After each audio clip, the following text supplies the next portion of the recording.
everyone, welcome back to the Captain Logan Show. 'Tis I, Captain Logan, and joining me as always is my wonderful chat moderator and producer, DJ of the Martinezes. Oh, DJ, you've muted yourself again. One of us has to do it. Oh, I still can't hear you. What is happening? There he is. Weird. My mic has muted me, apparently. Oh. I pushed the button twice, and it was like, no, sir. No moderating tonight for you. You guys don't get to look at DJ this evening. It'll be fantastic, but he'll be a mime. You didn't wear your mime stuff, DJ. You know, I could work on my charade skills. I'm not that good. I'm really good at Heads Up. You ever play that game? Like Heads Up 7-Up? No. I don't know what Heads Up is. It's like an app where you do this, and it has like a word on it, and then everyone has to like. It's word charades, basically. Like they have to give you clues without saying it, and you have to guess it. I'm sure it's another game with cards, but there's like a phone version that we play. Oh, and guesting on the program this evening, up from the depths, it's my son Jason from Father and Son. Hello, Jason. Oh. How you doing, man? Good. Okay, now I was paying attention to DJ and his lack of voice, so I didn't see it for sure. But did you come up with that while we were still looking at the logo, or did you think of it after the fact, where like you were up already and people could see you, and then you dropped back down? I dropped. Oh, okay, so people did see you. People did see me. I didn't go like. What was the point of that? That was yeah. I should have joined it. Anyway, Jason, how you doing, buddy? Good. Thanks for hanging out with us, man. Yeah. So we're going to do a Most Me Anything show tonight. We're going to open with the lead-in topic that was aforementioned in the title and the thumbnail. We're going to talk a little bit about the big news this week. Weird, DJ, that 2020 is the year where major news is that this thing that got delayed is actually happening earlier than you thought. That's major news now.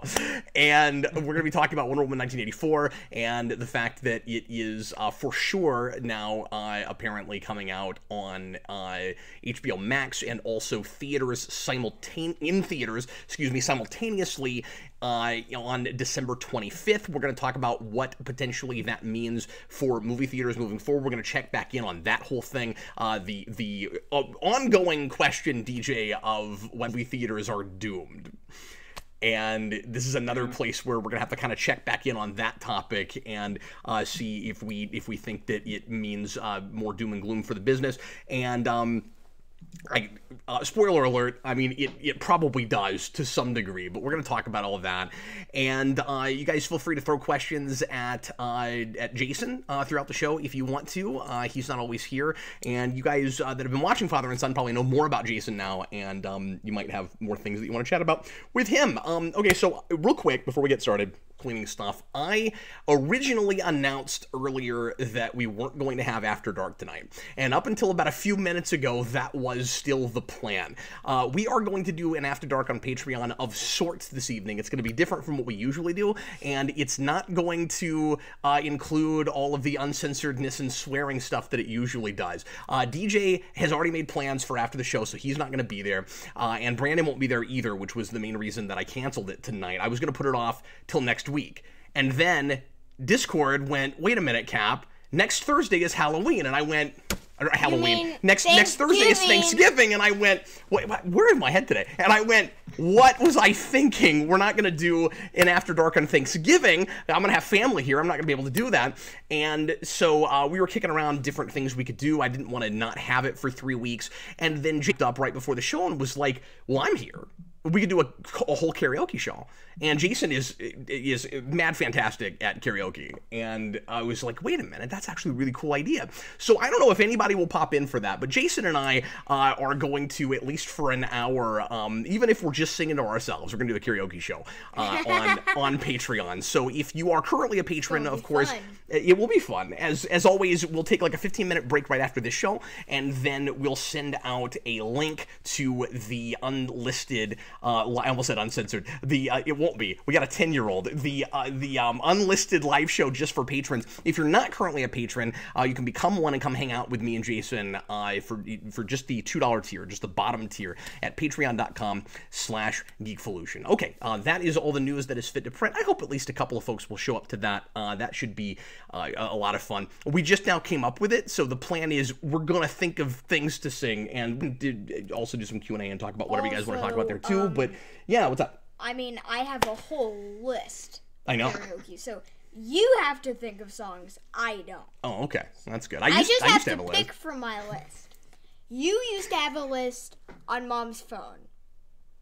Blue Dragon 5 says, I take it no Captain Logan show on Thanksgiving either. No, we'll have to cancel that night. We will probably still have one on Tuesday, but DJ is not sure if he'll be available because he's going to be out of town, so he may or may not be able to do it, just depending on the setup there. So at the moment, the plan, we're just going to play things by ear, guys. At the moment, the plan is to do a regular Captain Logan show on Tuesday. It could change. We are still planning on Star Trek Club on Monday, which we haven't done in the last couple weeks for various reasons, and no show on Thursday. But anyway, let's go ahead and just get right into things here. So as always, if you want to make certain absolutely that your question or comment or topic is talked about on the show, you can leave a super chat in any dollar amount. And if you can't do that or you don't want to do that, don't worry about it. We will answer as many pre-written things as possible. And you guys are awesome just for popping in and hanging out with us. Thanks for being here live. Thanks for being here after the fact. Let's jump right into it. So DJ, how are you, sir, planning on seeing Wonder Woman 1984 now that you're going to have two opportunities on day one, different ways to see it? Are you going to stay home or are you going to go to a movie theater? Absolutely, probably going to watch it from my couch. That sounds great. Oh, man. Stay home, save some money, and not have to deal with all the hubbub. Just chill on the couch. I like it. I'm excited because I wasn't that excited about that movie. I love the first one, as you know. Yeah. But some of the choices, just like context, obviously they could be great in the context, but like bringing back Steve Trevor, or at least the actor, I have no idea. Obviously, I have no idea what that is, but it's just making me like, eh. So I'm looking forward to it. I'm hopeful, but I'm not necessarily like super excited about it. So yeah. But I am very excited that I can just watch it on HBO Max. That's super cool. And folks, don't forget on DJ in the comments. I know a lot of us do know it looks like anyway what the answer to that is, but DJ doesn't watch trailers, so he's going to be intentionally be out of the loop on things like that. Yeah. Don't tell me. I don't want to know. I actually want to go in, just kind of as blind as possible. Where I am now. Yeah. And I'll let the movie do what it wants to do. I'm not like going in with any expectations. Like I said, I know very little. So for that movie in particular, Jason, you keep popping off camera. For that, I should do a whole show like that. Hello, everyone. For that movie in particular, the Weekend at Bernie's show, like sunglasses on and just be like this. The entire show is just this, and it's just DJ pretending like I'm alive. And I'm pretending like I'm dead. I ask you questions, and then I do my Captain Logan voice, like, over here to answer all the questions. He's like, Captain Logan's really indifferent this evening, for some reason. So, that's way before your time, Jason. So, it's actually way before DJ's time, to be honest with you. Before my time. I have never seen it. I'm just a poser, apparently. Yeah, the crazier thing than Weekend at Bernie's is the fact that they made a sequel. That's the weirder thing. Anyway, so for that particular movie, you're happy to stay at home and watch it on your couch. Are you going to feel that way if this becomes the trend, though?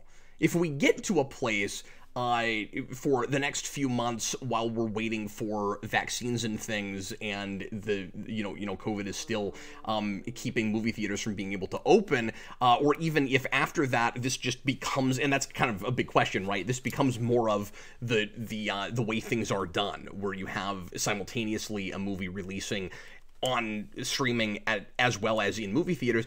Are you going to, DJ, find yourself wanting to go to the theater at all? Like, are you okay with this being at least just for you personally, just on a total selfish level, this being the death nail for movie theaters? Well, thank you for those parameters, because that's how I answer every question that's posed to me, is on a completely selfish level anyway. So I think that, right, it's not just COVID. Two things in my life are happening at the exact same time. I also have a 3-month-old.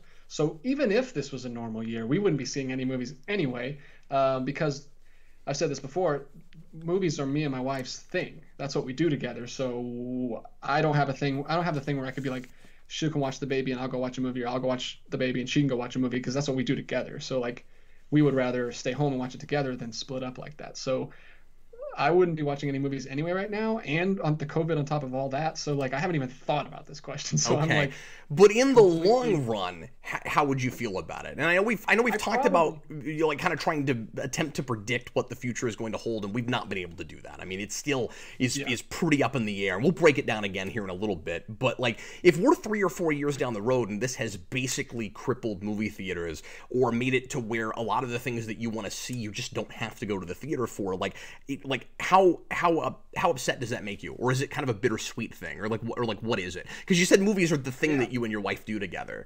Like, are you fine just staying at home? Would you buy a bigger screen? Like how would you feel about it? I probably would. I mean, we only have we have like a 54-inch. I mean, we don't have a screen like you have. We just have a TV. So you can only go so big with a TV. And I've watched things on that. It's a nice TV, but if you can't go to movie theaters, you probably want something bigger. Yeah. So, I love movie theaters. I'm not one of these people that's like they're useless, they're past their prime or whatever. I like going to a movie theater. I like, you know, passing the kids off to a babysitter and having an evening with my wife. So yeah, I think eventually, I think for us though, I think if things go according to plan and the vaccine kind of rolls out, it's probably going to be right around the time we would be able to go to movies anyway, when my baby's about 6 to 8 months or whatever. So I think I will, March, February, as long as everything's keeps going the way it should. I don't know. I definitely will go to movies. I'm not like watching movies I'm not like, yes, this is the future. I'm not like one of those people that wants to see movie theaters die. So yeah, I definitely like going to the theater, especially for older movies that I haven't seen in the theater, like when they play old classics and stuff, which has been nice.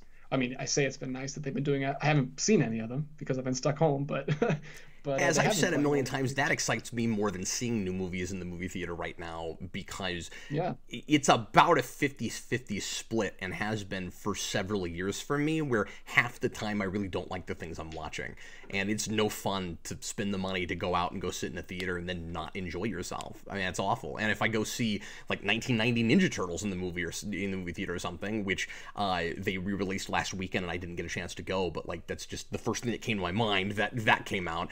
Sorry, Jason, we didn't get a chance to go. It might still be there. I'm not sure. But anyway, at least I have that movie. I've seen it a million times, but Jason's not seen it in a movie theater, and I haven't seen it in a movie theater since I was a kid. And if I go to a thing like that, I know I'm going to have a good time because I know that movie. And it is a different experience, of course, seeing a thing on a big screen than it is at home. The big, so you raised this, so I want to go ahead and piggyback off of it. The idea that in 8 or 9 months or whenever or less, just whenever we A, have a vaccine, and B, people trust it enough to start going out in droves again and sitting, in 100% packed movie theaters, you'll be able to go to theaters regularly again. That is in question right now, though, right? Because theaters are closing everywhere, and some theaters are being forced to close permanently or looking closer and closer to permanently. And so is it going to be too late for some of these chains at the point where they could open again? And if it is too late for a lot of those chains, like AMC is this close to declaring bankruptcy, and if that ends up happening, how long is it before we get, air quotes, back to normal? There's so many factors with this, right? There's the fact that when you have all these movies that were made for a obviously full capacity movie theater and with 100% of movie theaters operating around the country. So they know how many theaters are going to show their movie, and they can use that to bank on, to make a decent guess at how many tickets they're likely to be able to sell, and if they have a chance at making their money back or making a lot of profit on it, right? And if you have a lot of things that were made with those expectations, and then a lot of those theaters aren't there, it gets really sticky about how to release them. And so then, when that capacity is a lot less, when we start making new movies, we're not going to make them the same way. We're certainly not going to make them for as much money, which in my mind can be a good thing and a bad thing. It really depends on the property. I keep saying that in some ways I think this is going to be really good for creativity. I think it's going to be good for smaller studios, and I think that there could be some really good minimalistic effects with this, where people are kind of forced to be creative because they can't throw the kind of money at it that they used to be able to, and so you have the art out of adversity thing, and I'm hoping we get to see some of that.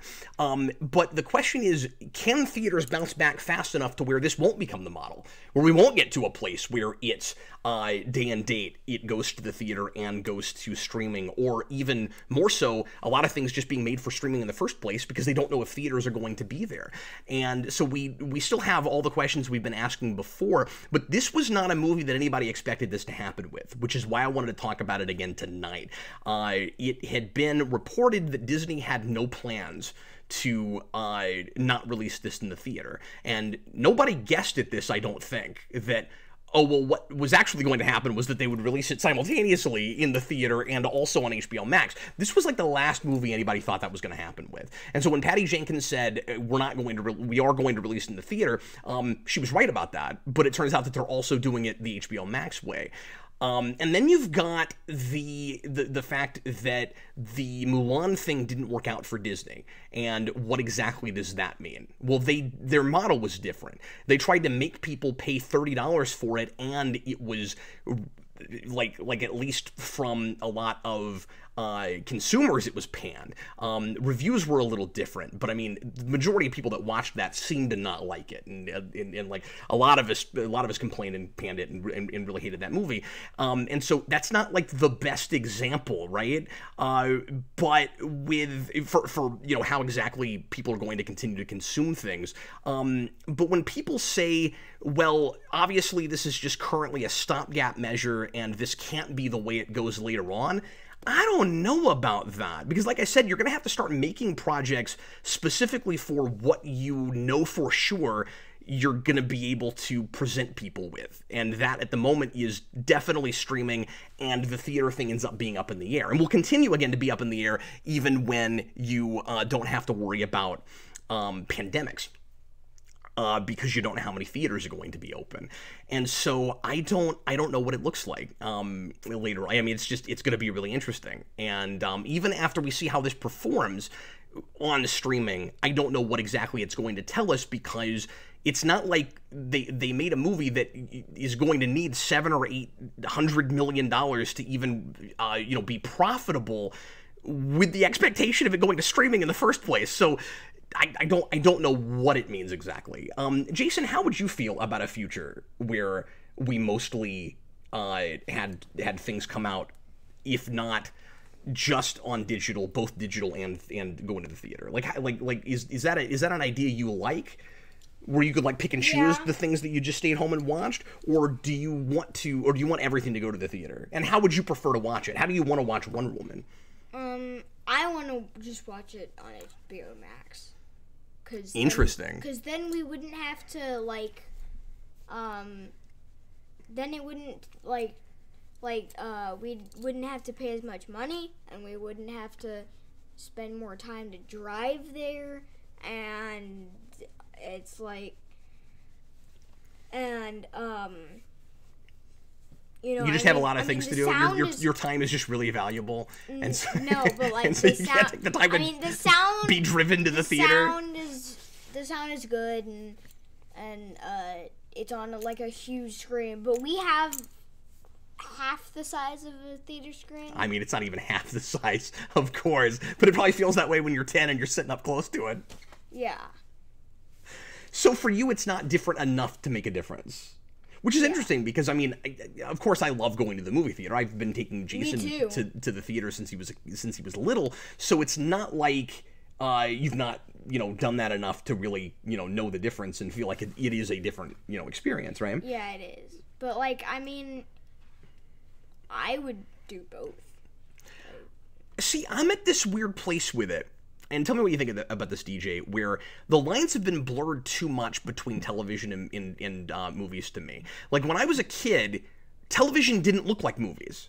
And then 24 came along, and I was like, okay, this is weird. This is theater-worthy. Like, I'm watching a show at home that I should be going to the theater to see because it would be worth seeing on the big screen. And I've gotten very used to seeing a lot of stuff that would look magnificent in the theater, but I have to watch it smaller, and I've just kind of resigned myself to that fact. And so it's become somewhat like ambiguous to me, where or not ambiguous, that's not the word I'm looking for. It's kind of 6 of one and a half dozen of the other for me now, where because you hear this argument all the time from like cinephiles, and I agree with this to some degree, where it's like, but these things were meant to be seen on a big screen. But I feel like I'm seeing TV stuff all the time that looks like it was meant to be on a big screen that's not. Do you have that? I feel that way right now with The Mandalorian. Yeah, especially streaming stuff and we will HBO shows and all that. Like, obviously it was home box office. That's what it was meant to be. It was supposed to be like epic things that you didn't have to go to the theater for. So yeah, it seems arbitrary. That was the word I was looking for. It seems more arbitrary than it used to. Like, I've gotten acclimated to that. Yeah, I think so. I think that's part of it. Yeah, people watch movies all kinds of ways. I mean, it's just a way to watch a movie these days. It's not the way to watch a movie these days. Like, I feel like bother me a lot more than it is that we might be looking at if not the end of movie theaters, the end of that being like the driving force. And as I guess I'm repeating myself a lot, but there might be some people that haven't heard me talk about this. At the same time, I think it could be really good for the creative side if theaters weren't the driving force. And one thing I am a little bit concerned about, though, DJ, is if the majority of things aren't like of like big budget movies and things aren't in your face the way they have been in like go to the theater and go see this, I'm afraid more things will get lost in the shuffle for me. Because I have this with TV already, where there's like all this cool stuff that I should be watching that I don't even hear about until it's been on for 3 years. And that's bound to happen more with movies that are made exclusively for streaming, or even both ways, right? Mm-hmm. Yeah, I mean it's hard. It's hard to keep up with everything. Yeah, there's so much stuff, even in theaters, that we still miss. I don't know. I don't know what the advertisers are going to do with their marketing to make sure that things don't go unnoticed, but it seems like if that's the way we're going, it's going to be a lot harder for them. It would help if there weren't 150 streaming services. Yeah, that's true. That's a lot of it right now. But anyway, well, folks, we'll go ahead and start moving on to some other topics. But if there are aspects of that you want to piggyback off of and pick up on, feel free to leave questions about that. We'll now move on and talk about whatever you guys want to talk about. DJ, what do you have, sir? Okay, I do have to open the show with a few super chats that got lost in the cracks in the crazy show we had last week. Thanks for remembering that. Yeah. Yeah, it was a jam-packed show last week, and a couple of them got lost. So I'm going to go ahead and mention real quick before you do that, by the way, and just check back in with that show. Part of the reason that it was as crazy as it was, I think, is because I was doing a super chat goal for a review on Miles Morales Spider-Man, and I picked up the game on Sunday, and I have been playing it a little bit every day all week, and I'm about 27-28% through. So as soon as I'm finished with at least the story of that game, I will go ahead and sit down and make a video for you. I don't know how far in that means I am with the story, because I don't know how much of the side stuff of that particular game that percentage is, because of course it's a much smaller game than the first one, but in the first game you could do like a bunch of side stuff and not look at story, and it would tell you were like 40-50% through, because there's so much side stuff. So I don't know where exactly I am in it, and I have been doing some of the side stuff, but I've been this time intentionally not doing too much of it, so that I can sit down and talk to you after I get through the story. I will say, DJ, without reviewing the game, that I don't have the same thing I did with the first one, where I found myself wanting to just swing around and do all the side stuff. It took me forever to get through the story of that game, because I really liked getting all the backpack tokens and doing some of the side missions and all of that stuff. And there is some side stuff, and so far it's good, and I'm liking it, but it's not like the backpack thing. It's not like here's 200 things to go get. And so I have, that 27-28% is largely story. Okay, cool. Yeah, I'm excited. I would love to play it. I don't know if I want to drop $70. It's not 70, it's 50. It's 70. I looked at it at Target yesterday here. It was 70. I don't know, maybe I guess it was there's two different versions, I guess. So the PS4 version is 50. No, there's two different PS4 versions. There's like a gold one and a Oh, really? One. Oh, I didn't even know about that. Okay, I didn't. Sorry. No, you're fine. maybe it's not worth the extra money. I don't know what's in the like ultimate version, but maybe you guys can let me know in the chat. But yeah. I didn't know there was an ultimate version. I just went and bought the bare bones regular version for PS4 because I didn't even know there was another one. It is nice that they give you a free upgrade when you get to PS5. So if you don't have to buy the game again. I have heard complaints about that when people are just not familiar with what they did. And I had to buy the game before I realized it. But they right up front they tell you like you can upgrade for free to PS5 when you get that system. So that's nice. They're not trying to double dip on it. All right. Okay. So last week, 3 like all stars of the night were Bag, Lewis, and T Edge won, and so they had so many super chats. That's why there was a couple super chats that got missed. So Bag Studios wants to know if you're up to date with the Mandalorian. I am. Okay, cool. And then he has another super chat. We can talk about that for just a second, though. Jason has been watching Mandalorian with me. How do you feel about it this season so far? Basically, it's not Mandalorian anymore. It's just Baby Yoda now. Wait, do tell. What do you mean? Well, is that just because of the second episode we spent too much time with Baby Yoda trying to get eggs?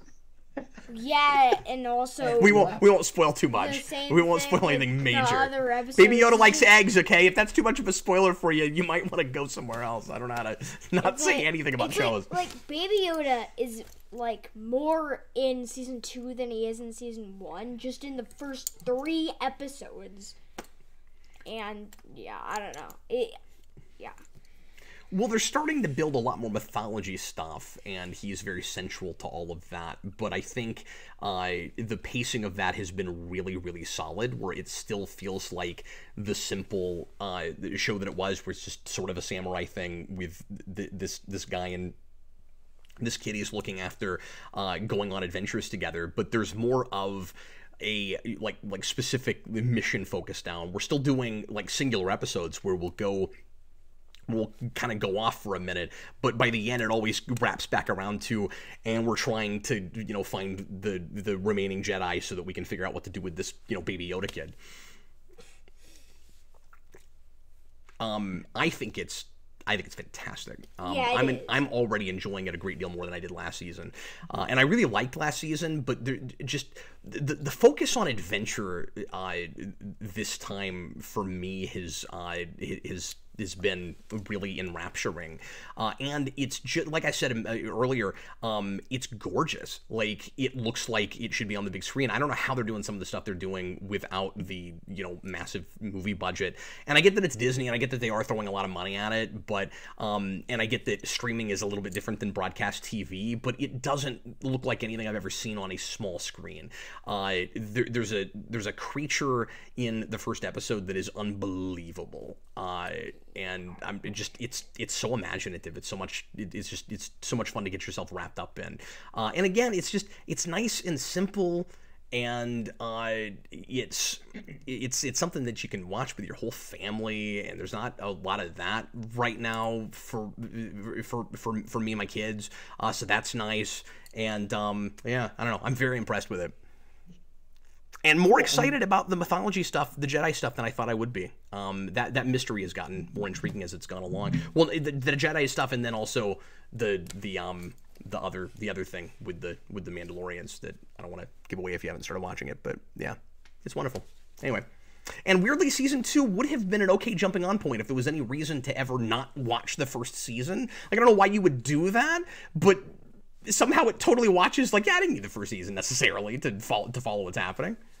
That's pretty cool. Oh, cool. Maybe I'll try it. I dropped off like after the second episode of this first season. Maybe I'll like the second season. But he has another Star Wars question from Bag. Assuming it can adapt anything, what would your Star Wars? I don't know what he means. I'm assuming. Okay, he says assuming it can't adapt anything, what would your Star Wars sequel trilogy look like? Do you wish Lucas could have made it himself after the prequels? He wrote can't, so we're going to answer it can't. I'm assuming that I think that's what he meant. I would assume he means you can, like, just sky's the limit. You can adapt any, right? Doesn't that make more sense? That's what I thought at first. But he wrote can't, so I don't know which way to answer it. Okay. Sometimes Tom's questions can, forgive me, seem a little bit convoluted. I don't. Yeah. Yeah, let me know, Bag, if you're here. I don't know if Bag's here tonight. Oh, But it's yeah, not Tom? I'm sorry. I'm throwing Tom under the bus. Was it a bad question? I thought you said Tom. Yeah. I like when I first read it, I thought he was like including and adapting, so, but he wrote can't. So, but then Okay. he says, "Do you wish Lucas could have made it himself after the prequels?" So I guess that could go either way too. Just what would your Star Wars sequel trilogy look like? We'll just answer it. Like if the Disney trilogy had never been made, is that what we're talking about? Yeah, like your personal taste. Yeah, I mean, the obvious thing to say, of course, is to go back to, what's it called? God, I'm rusty. The Thrawn trilogy. And Oh, yeah. like that's again, it's the obvious like kind of patent answer. But I've read the first book and I started in the second one and I haven't gone back to it and finished it. But I mean, what I've read of that is remarkable, and you can't directly adapt that unless you're okay with recasting the major characters from the original trilogy, which I would be okay with just to get that material, because that material is really good. If you have to wipe away the EU, it would have been really nice to just take the best stuff of it and adapt it. And that's what I personally would have done with a sequel trilogy. Beyond that, if you can't use a younger Luke and Leia and Han Solo, then I would go way ahead or way in the past, and wouldn't bother with a sequel trilogy. Like if I know this isn't exactly the question, but if I'm Disney and I'm going, what am I going to make next? I might not necessarily start with 7, 8, and 9. I might kind of go my own way and try to develop a new love for Star Wars from a different era. And I know a lot of fans really wanted that. So go all the way back to Old Republic, or go all the way into the future for my favorite EU stuff of what limited stuff I've read, and do something based on Legacy, or something a lot like Legacy, and just go way the heck in the future.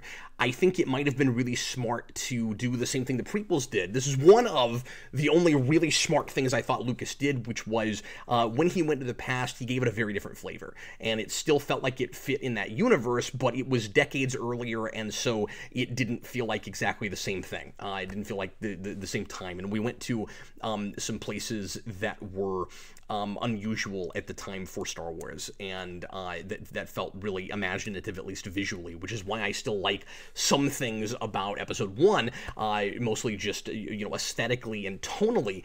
Do that again, and going way in the future or way in the past would have been the way to do that, I think.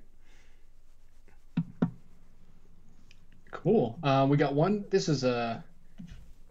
I don't know how long we'll anyway, this is from Lewis from last week. It's just Hi, kind of Lewis. The Sorry Avengers we didn't game get to your super chat. I blame no one. Well, we talked about the main thing of this, so I don't feel too bad, because he left another super chat after this, focusing on the very end of it. But he says the Avengers game that came out 2 months ago has lost players and also money. Maybe not a good choice after Spider-Man PS4, I guess. Marvel, please make a Daredevil game, please. So that was the main thing that we talked about, because he did follow this up with how good a Daredevil game would be. Oh, I see. So Okay. I am So that glad was I kind saw of that just one the last statement that set that up. There wasn't really a question there. Yeah, he set up his super chat, and we did talk about it last week, so I feel good about that. I just wanted to read it. I made the mistake of buying that Avengers game the week it came out, and I lost interest in it very quickly.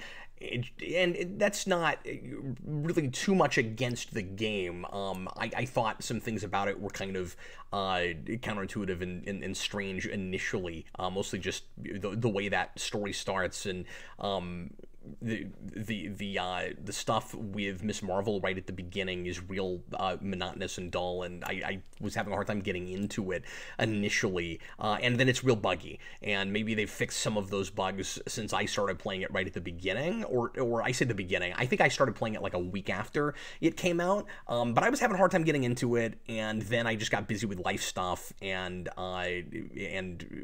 frankly forgot about it, which maybe doesn't bode real well for the game. Like, as soon as I got Mario Kart Live, I forgot all about that game, and now I'm playing Miles Morales, so I don't know when I'm going to get back to that. I will probably do a review of that when I finally finish it. But yeah, a lot of people that I talked to said that the campaign was just okay, or wasn't very good at all, depending on who you talked to, but the online was fun. but nobody was playing it online after the first couple weeks. And so when I finally get back into that game, I don't know if I'm even going to get to experience that because I think it's dead already. I don't think there's anybody in the online playing it anymore. There was this, on Google, there's this thing where there's, like, a bunch of, like, pop culture news and whatever, and, articles, and, like, a bunch of PC players just don't play Avengers anymore. Like 96%. Wow. Don't play it anymore. I forgot that went to PC too. Wow, Jason with the facts. Yeah, Jason keeps up with video game news. Honestly, if this was a gaming channel, I would just straight up make my 10-year-old son the co-host because he knows more than I do, and frankly, he'd probably get us viewers. I really think he would. Okay, and the last one from come on, Coppa, don't come after us, okay? He's not talking to kids his age. He's talking to adults. TH1 from last week gives us another kind of a joke one. Real quick though, folks in the comments, let me know if you're still playing Avengers and if I'm wrong and if there's anybody still playing that online, because I'm still curious to know what playing that online is like, and I'd be curious to know other folks' thoughts on that game and I had fun with it. Whether it's worth it. No, oh, I forgot you played it. Mutale, I played online with Justin or with Austin, John, and Tom, and it was really fun. But they were so much further. John and Austin were so much further than me. I don't have enough time to play video games. I'm lucky if I get like an hour a week, so I was like way like lower level than them, so it was a little, we weren't a really good match, but I had fun with them. It was fun. I like being Black Widow. I think all the characters are actually really fun. Once I got Captain America, I really like playing as him. Iron Man's fun to fly around with. Thor is fun. Hulk's a little slow, but I still like just smashing everything. But yeah, I had a lot of fun with it. I just don't have time to play it. I wish I did. What are you even doing in the online on that? Like, is it like a cooperative thing altogether? Are you fighting each other or? No, yeah, it's cooperative. You're basically in a big. You're in one of the levels, and you're just running around, trying to do a mission. Like it's basically the missions in the game that you do, but with everyone else. So like you're trying to get into a base and take down the boss, or like take down just an army of bad guys or whatever. It's kind of it's all cooperative. You don't ever fight each other. Okay, cool. Well, at least as far as I got, I don't maybe. And that's what's weird about online play. And I'm not a big online guy, so there's almost nothing I've ever bought specifically just to do that. But that's frankly one of the reasons is you never know for sure, except for major properties that have already been going on a long time, big franchises, if a thing is going to be popular and if people are going to stick around with it. And I'm just really old school, DJ. When I was a kid, I bought games to keep playing them. Like they weren't throwaway. It's weird how $60, $70 now with PS5 and Xbox, video games have become, in some ways, for people, it depends on the game, like comics were in the 30s. You read it one time and you put it in your back pocket or you throw it in the trash can, you forget all about it. That's so counter to my sensibilities, man. Like it's a game. Like I think of when I was a kid, I thought of video games the same way I did board games. You didn't buy a board game to play it once. You bought it, you put it on a shelf, and occasionally you pull it back out again. And I still feel that way about video games. I don't like buying games I think I might never sit down and look at again. Yeah, and I guess that's good that there is multiplayer, but yeah, you're right. If there's no one playing it, then it's kind of... Yeah, then it's just disposable. Yeah. What's up? And I started playing online a lot with Switch. I just played Mario Kart and Smash and stuff just online. But you're playing them, lose. But you're playing things with your brother and with other people that you also can play by yourself and still have a good time with. Yeah. As opposed to a lot of like FPSs and things like that might have a campaign, but a lot of campaigns these days seem to be kind of obligatory. The real reason you're playing it is the real reason you get the game in the first place is to play with a whole lot of people. And every year or two, a lot of those franchises put out the next one, and the last one is dead. There's no reason to ever go back and look at it ever again.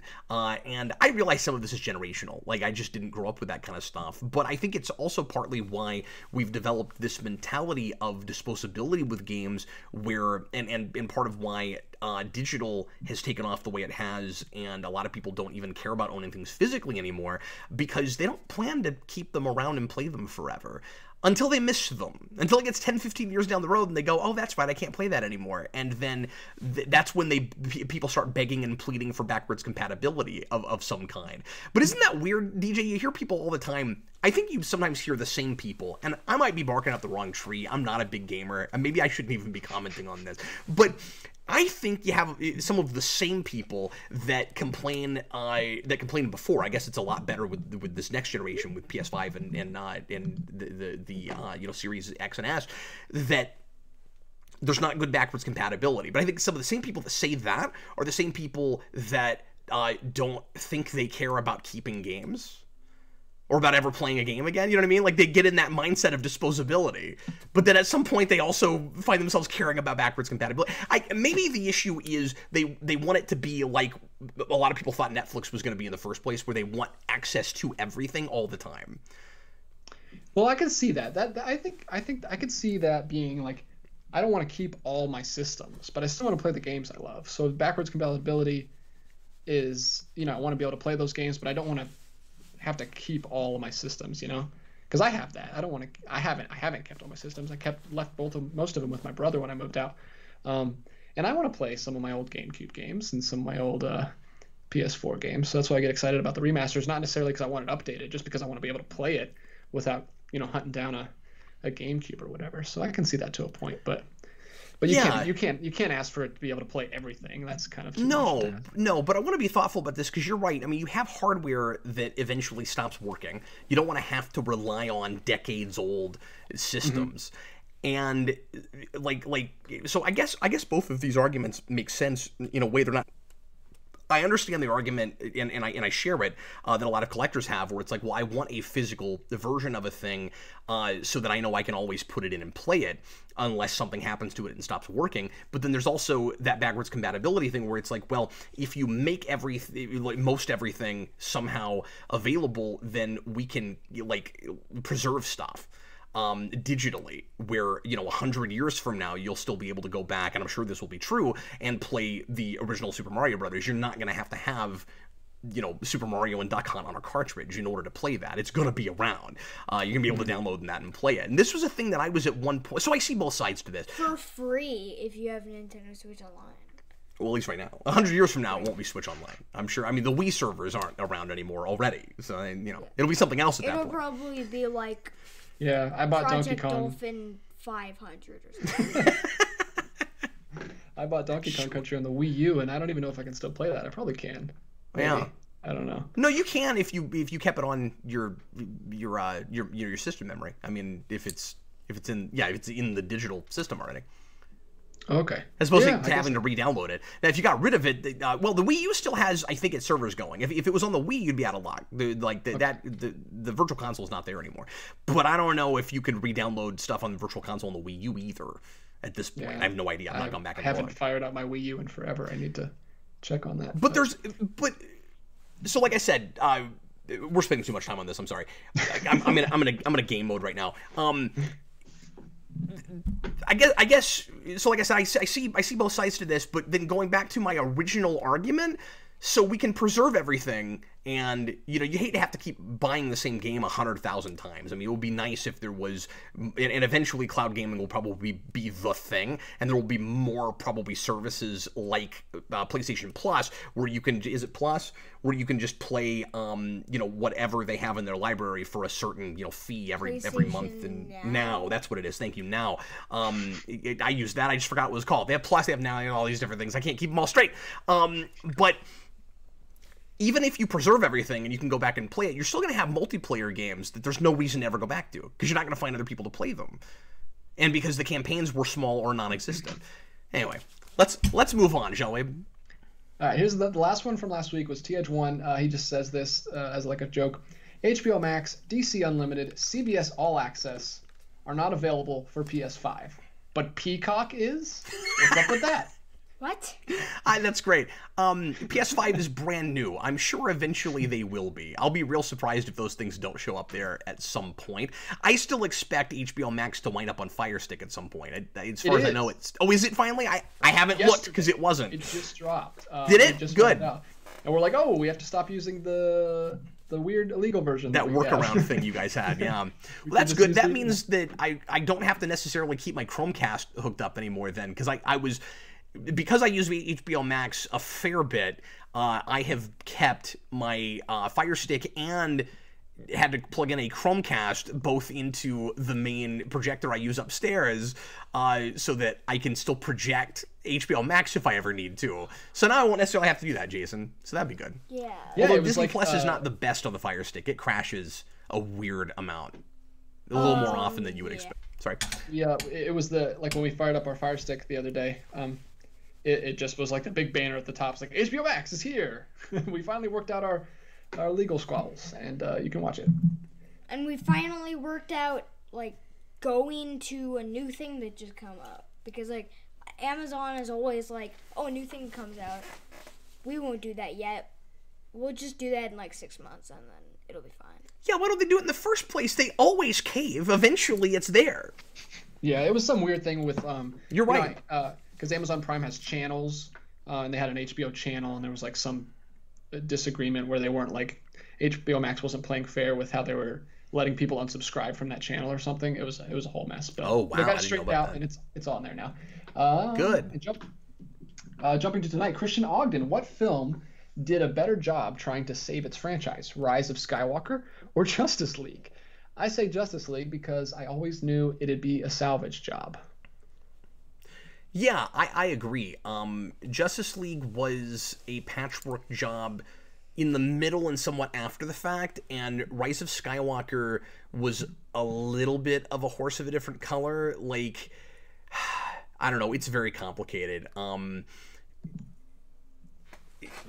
I mean, long story short, I think you're right. I think it is Justice League. Obviously, neither of them did a particularly good job at that. I think Rise of Skywalker had better opportunities to be at least a decent movie, even though it was a massive rush job. It was a rush job before it was a patchwork job. That was an issue of, we had a couple scripts, we kind of picked the wrong one, and we definitely picked the wrong guy. You weren't stuck with Abrams the way you were stuck with Snyder. Like, you'd already given him that job. He'd already started it. And then 2 weeks before you start filming, oh, BVS is polarizing. Now, I don't know why you're surprised by that, but they were. They were completely blindsided by it. Oh, no, people aren't accepting Snyder's insane nightmare vision of Superman and Batman. And this totally, like pretentious, taking itself too seriously thing is not winning everybody over. The shock and awe. And so then Justice League has to be retooled, and I say has to be. That was the thinking of the studio. Had I been them, I would have just doubled down on it, honestly. I mean, they already did that with BVS. That's what's so strange, DJ. I'm going to say this. As much as a lot of people didn't like BVS and were totally baffled by it,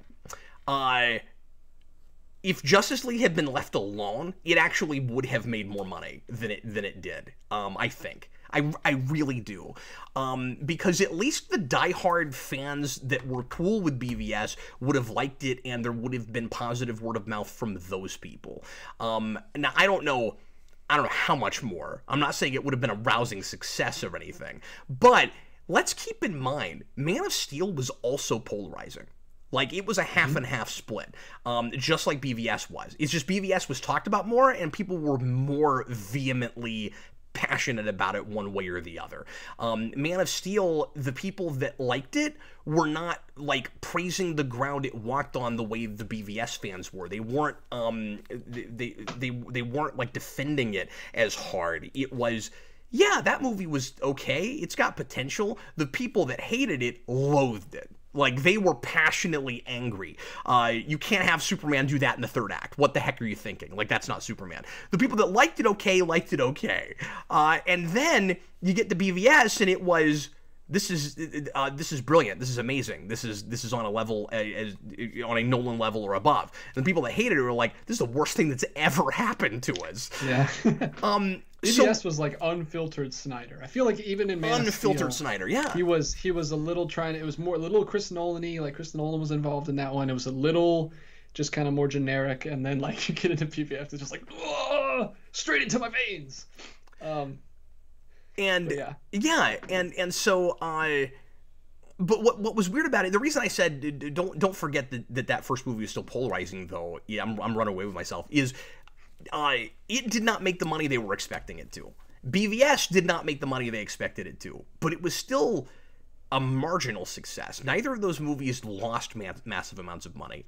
I don't know for sure about BVS, because that was such, to be fair, because they spent so much money on advertising and merchandising with that. I don't actually know where they wound up at the end of the day, but it was still... Didn't that movie still end up making $1 billion, but they weren't happy with it because it wasn't, because it needed to do even a lot better than that? Or was it still like 850 or 9? Yeah, this was Man of Steel, where, go look at the numbers, it looked like a lot of money. They weren't happy, but they let Snyder make BVS anyway. Well, if you doubled down the first time, why didn't you double down the second time? I don't understand that. Well, Rise of Skywalker was a quagmire, but in a different way. So you got rid of the person that was supposed to make that third movie, and you went back to the guy that well, I guess I say it was baffling. They were trying to play it safe, right? The first movie they made, the general audiences really liked. So they were like, well, the worst that could possibly happen is he will just make Return of the Jedi again, because people felt like he just made A New Hope again, and that went well. So maybe if he makes Return of the Jedi again, then Disney can hope again themselves. And so they gave him the keys again, and it was in as that stupid Picard show said, it was an unmitigated disaster. And so it was a different situation, but they were both bad calls, clearly. So yeah, I don't know. And both of them had ways to do a little bit better. I mean, I think Rise of Skywalker could have won over fans both directions if they had just taken another year or two and spent some time with it and not given it back to Abrams. I mean, those were the mistakes, right? Was rushing it for that release date and giving it back to Abrams. And yeah, I don't know. It's interesting the ways in which those were both like huge mistakes, but really different situations. Everyone is talking about how BVS is amazing, but really stupid. That's exactly what I said in my review. Oh, are people saying that too? Yeah. Are people agreeing with you? Yeah. Or are they just quoting you? I do not know. Okay. I think they're just saying, like, agreeing with me. Jason had a whole dissertation on why stupid things are fun when we did that video. So I have a story. What was your whole thing? The like bad versus stupid? I can't remember what it was, but it was really funny. Yeah, it was like, I don't remember. You can go back and look at the video. It was like, there's a difference between stupid and bad. BVS is stupid. Batman and Robin is bad. It's funny, but it's supposed to be stupid, funny. though. BVS is funnier because it's like not supposed to be funny. Are you saying BVS is stupid really because dumb. they weren't intending to make it the level of dumb that you feel like it is, but Batman and Robin was dumb on purpose, so you can't call that stupid? Is that what you're saying? Yeah. Okay. But it's doing it bad, and I feel like Batman and Robin is being stupid. So Man of Steel, but or they're Batman really bad at doing it. So BVS is effective stupid? And So it's all about BVS sincerity. is right? not trying to be stupid, but it's doing a good job. It's still bad, but it's like good it's bad in a good way. I'm sorry, what is it in DJ? I was just saying, it's all about sincerity, Jason. Like, if you try, it's like The Room. If you try really, really hard to be good and you're bad, then it's fun. But if you're trying to be just bad, like Batman and Robin, then you don't like it. You're not on board. Yeah. Yeah, that's a good analogy with The Room, certainly. Which I'm sure you haven't seen, Jason. And No, but I've seen one clip. Somehow it feels endearing when you do that. Yeah, I showed Jason I did not do it. I did not. I saw that like 2 years ago. I remember one thing about that. That's what everyone remembers. That's the only thing anyone remembers about that movie. So I have a story about Star Wars. So my friend, her name is Stella, and my friends always call her Stella Bella. And I know Latin, and in Latin, apparently, Stella Bella translates to Star Wars in Latin. So everyone is calling my friend Star Wars, but in Latin. That's amazing. That's a great story.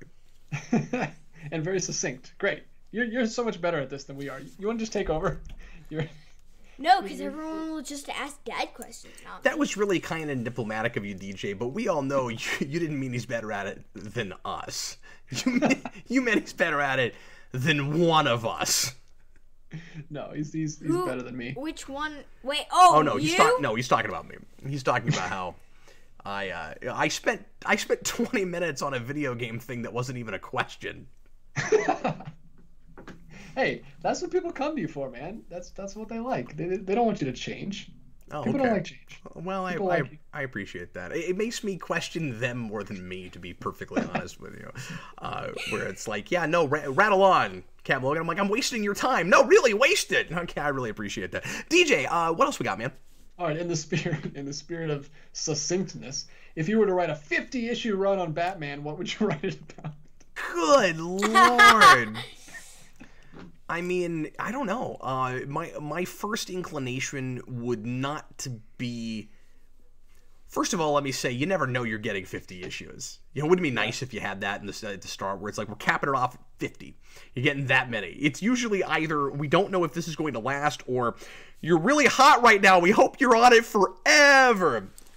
And then editorial will make you think that you're going to have the book for like 5 years or 10 years. And then just as you're getting ramped up because you did plan out 50, 100 issues, it's like, there's a new hot shot coming up the ladder that we want to give this book to. But I think my inclination would be, I don't know what exactly the story would be right off the top of my head. But my inclination would be to do a,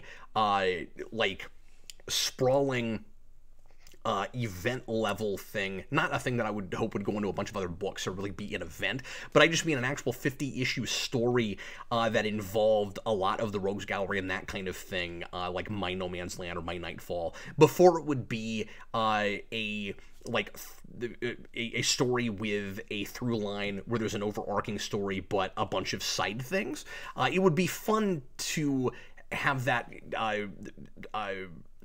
to have that experience, to challenge myself, to have that kind of challenge, to see like how much of a sprawling story I could do that was still real tightly woven in with that many issues. I don't know exactly what kind of story I would tell though. I don't know.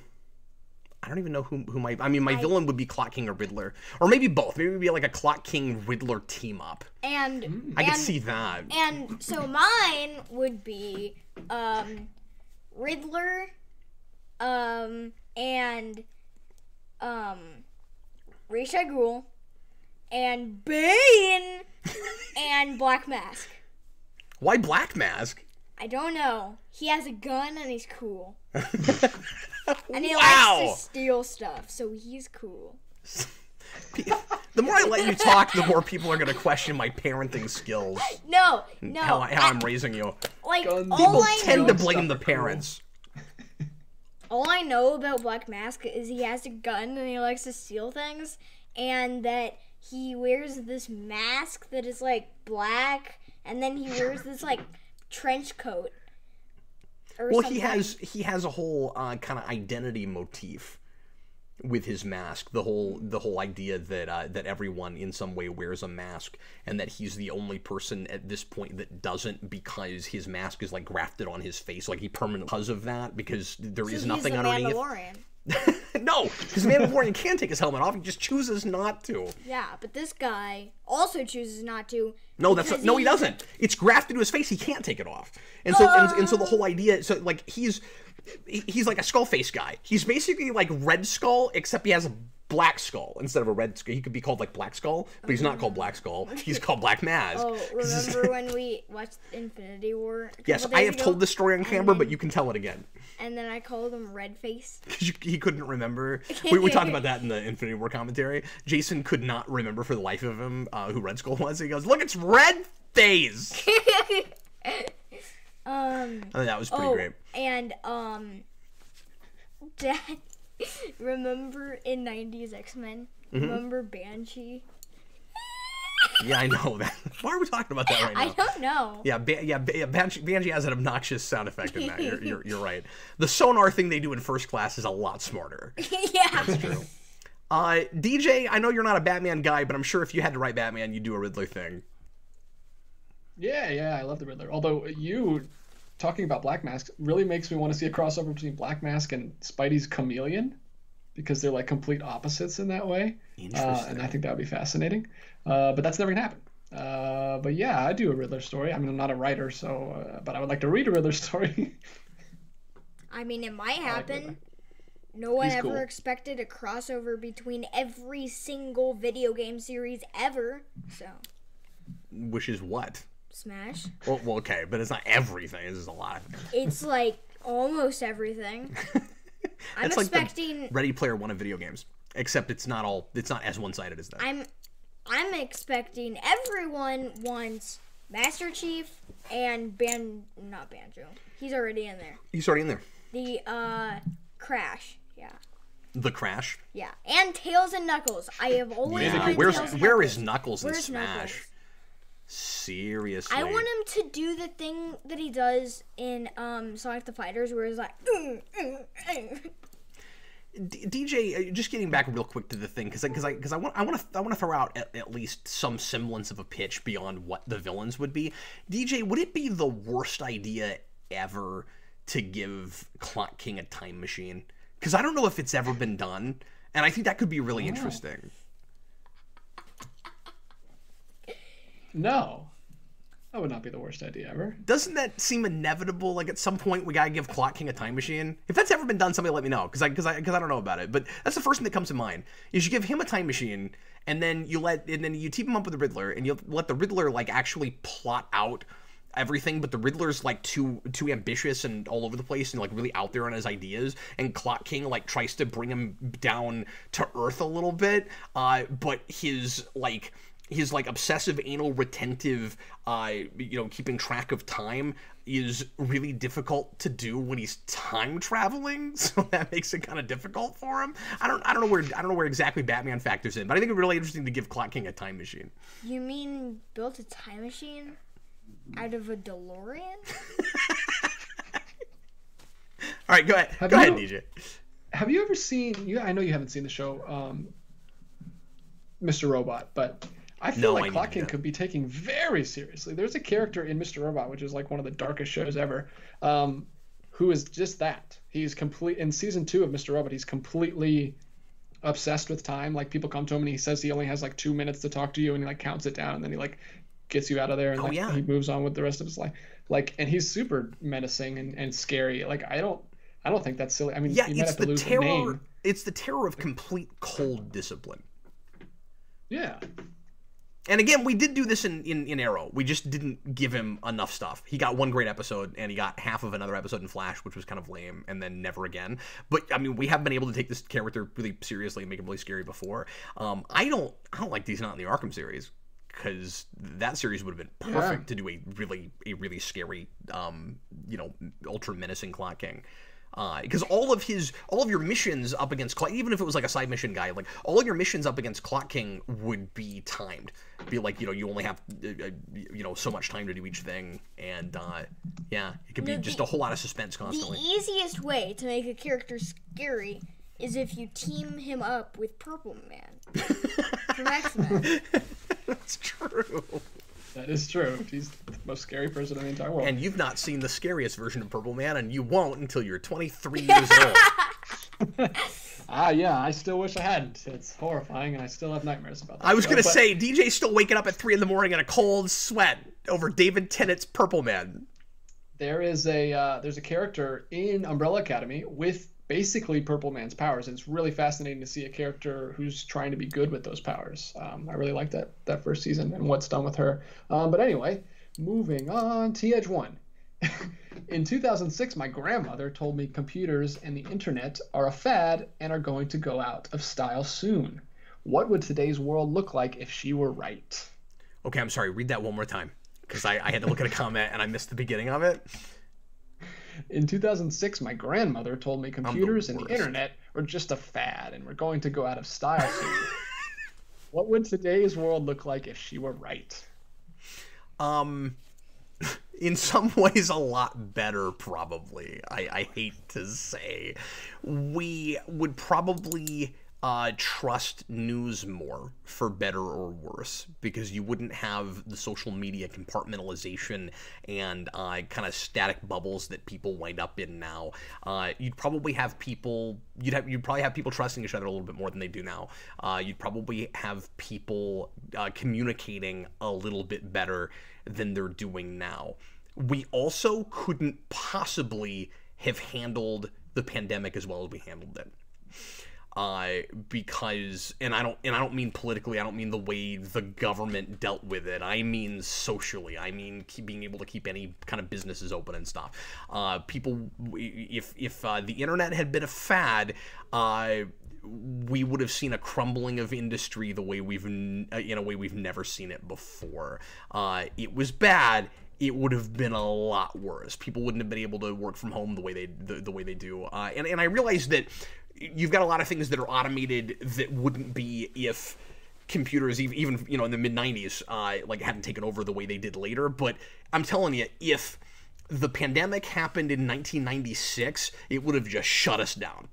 I don't know how we would have been able to, if a pandemic where we wouldn't have had a vaccine to deal with it in the first 2 or 3 months happen, you're looking at absolute bedlam in a way we didn't see. It was bad. It would have been way, way worse.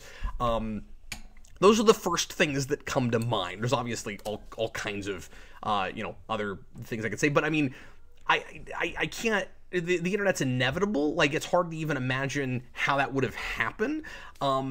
It just makes too many things easier for it to have been a fad. Nothing against your grandmother, but she just didn't have the forethought or the foresight, right? There are things about the internet that certainly looked very faddish. That some things that stuck around and some things that didn't, surprisingly. And there were other technologies that had to develop to get us to where we are today. Call it progress or don't, however you feel about it. Oh, sure. But it's not just a matter of computers. If we didn't have the internet in our pockets, the world is a very different place as well. And I think you could have had a world where that took longer because you needed somebody to innovate that. And without the people at Apple, somebody else may not have innovated that quite as early. Who knows?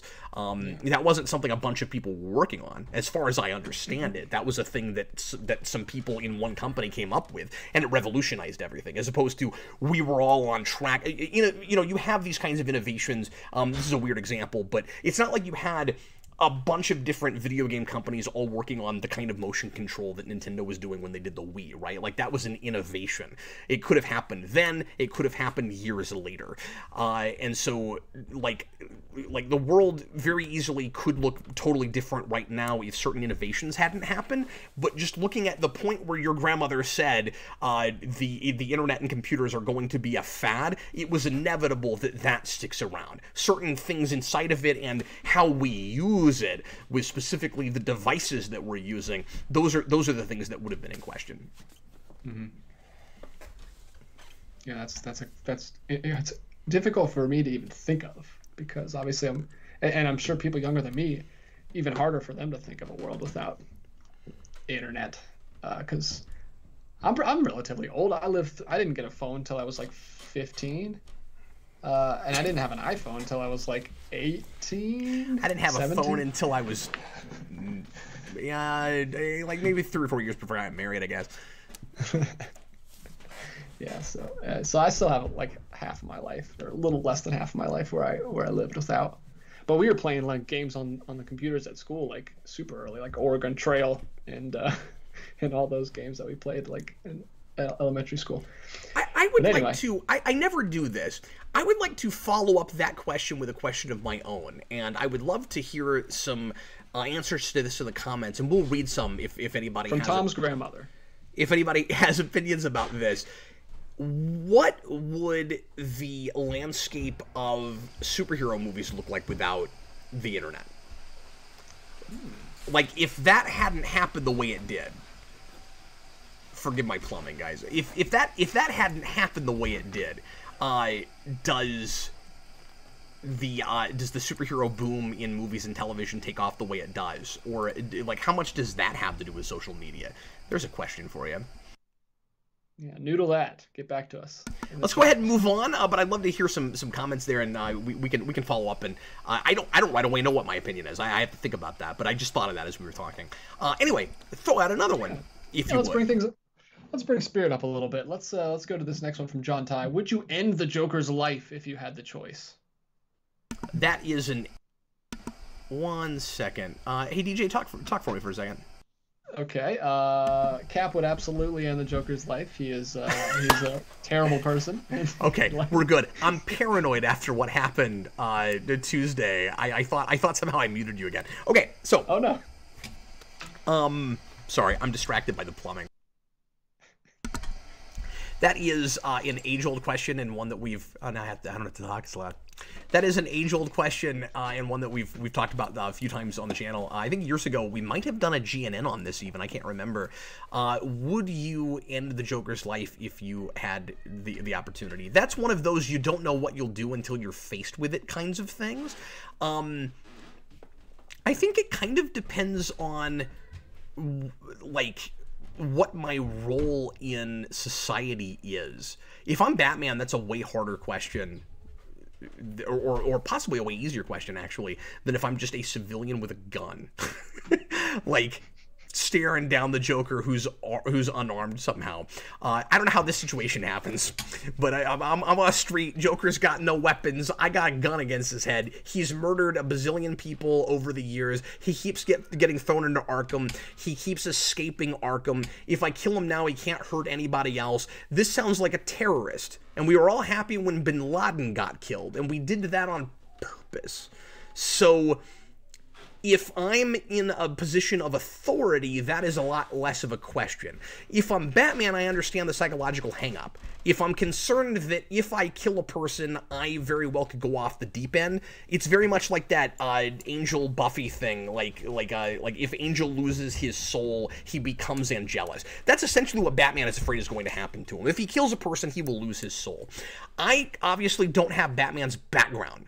As much as there are things about Batman I would love to integrate into my own personality and lifestyle and abilities and things. I didn't see my parents murdered right in front of me, and I've never felt that level of bloodlust or vengeance, right? So I don't think I'm not that concerned that I'm gonna go murder a lot of people if I kill one person who arguably, or who very few people would argue with me, yeah, probably needs to go. So I might, honestly, it just kind of depends. Where are you on that, DJ? I have no idea.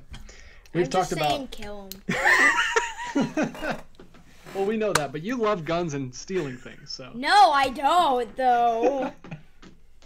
I don't know. We've talked about this. This is moral questions like this have come up in the past, and me and you usually fall in the same line of sticking to a moral code rather than the ends justify the means. So that's why I'm interested to hear you say the opposite on this one. Usually, well, I get hung up on the terrorist thing.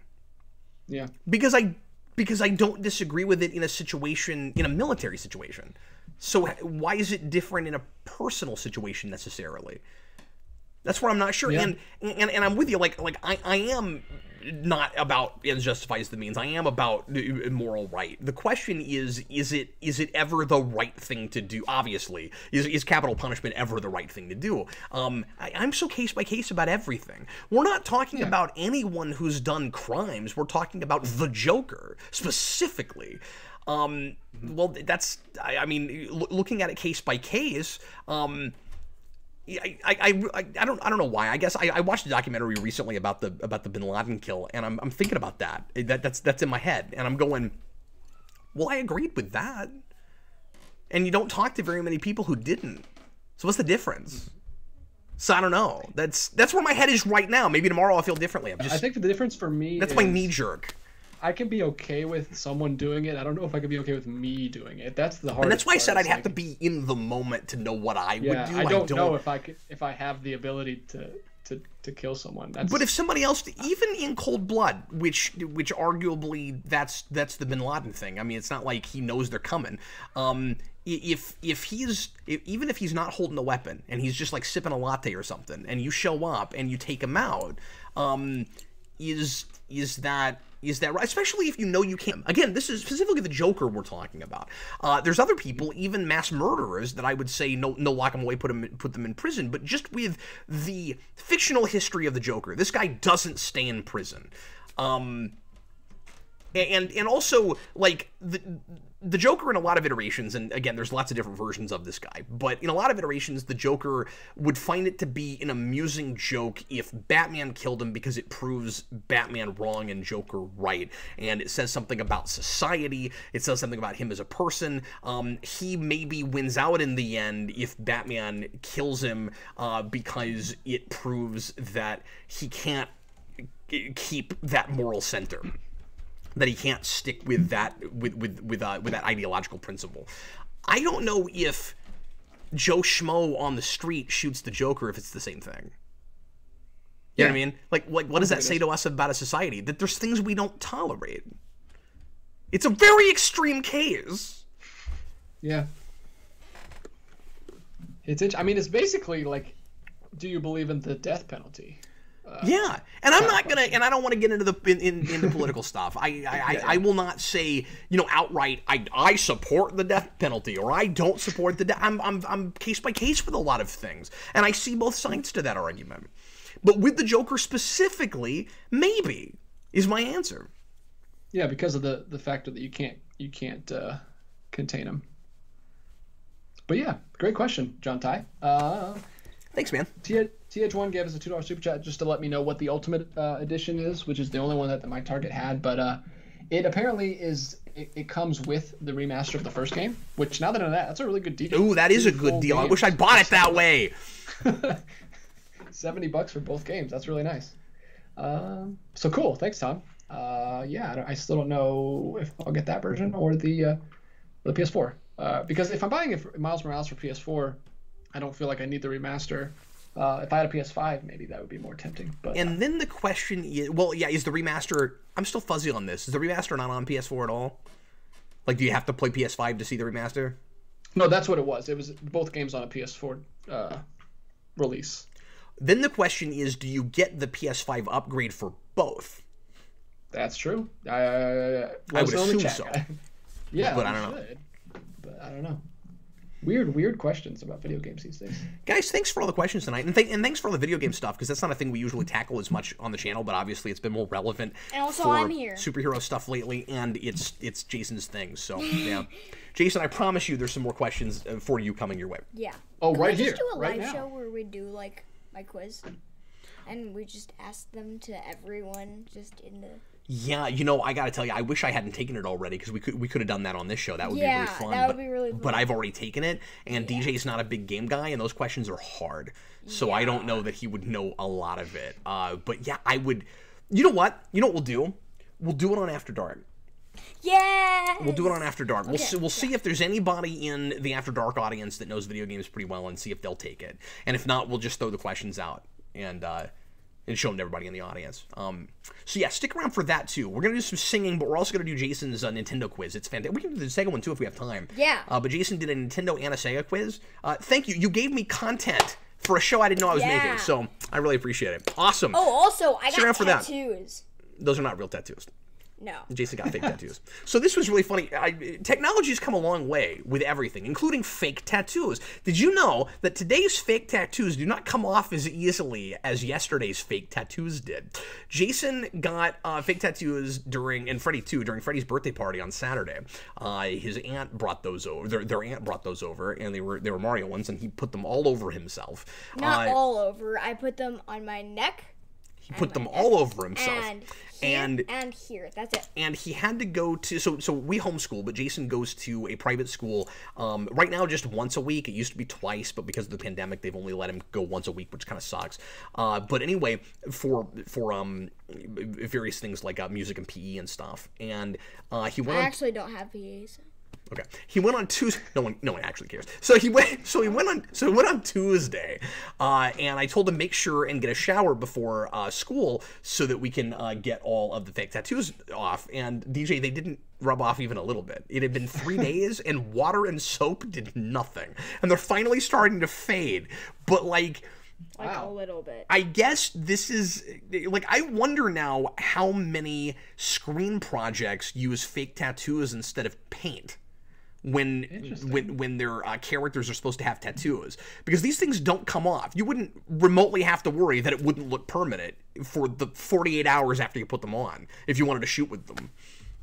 Yeah, my wife for Halloween she did Harley Quinn, and we put a bunch of tattoos all over her because we got all of Harley Quinn's tattoos. I obviously didn't help her wash them off, but she didn't say anything about them being hard to get off. I don't know. Maybe it's certain ones, but maybe they made those easier. I don't know. Maybe she has better soap. Maybe Jason just doesn't know how to clean his tattoos. I don't know. Maybe so. Put them on there and wash them off, and that's it. Like, that was what I'm supposed to do, right? I think there's a question for you coming up, Jason. There is. It's for all of us, but I think you'll like it. TH1, you're a Pokemon gym leader. What 6 Pokemon is your team, and what does your gym look like? What do you want from the next Pokemon game? You guys rock. Okay, this is like all me, because you guys know nothing about Pokemon. Maybe DJ knows some stuff about Pokemon, but Dad knows like nothing about Pokemon. I don't know a lot, but my gym would look like the coffee shop in Smallville. I bet your dad could name 6 Pokemon. Let's let him name 6 Pokemon. Go for it, Cap. So wait a minute. Really, do I have to do that?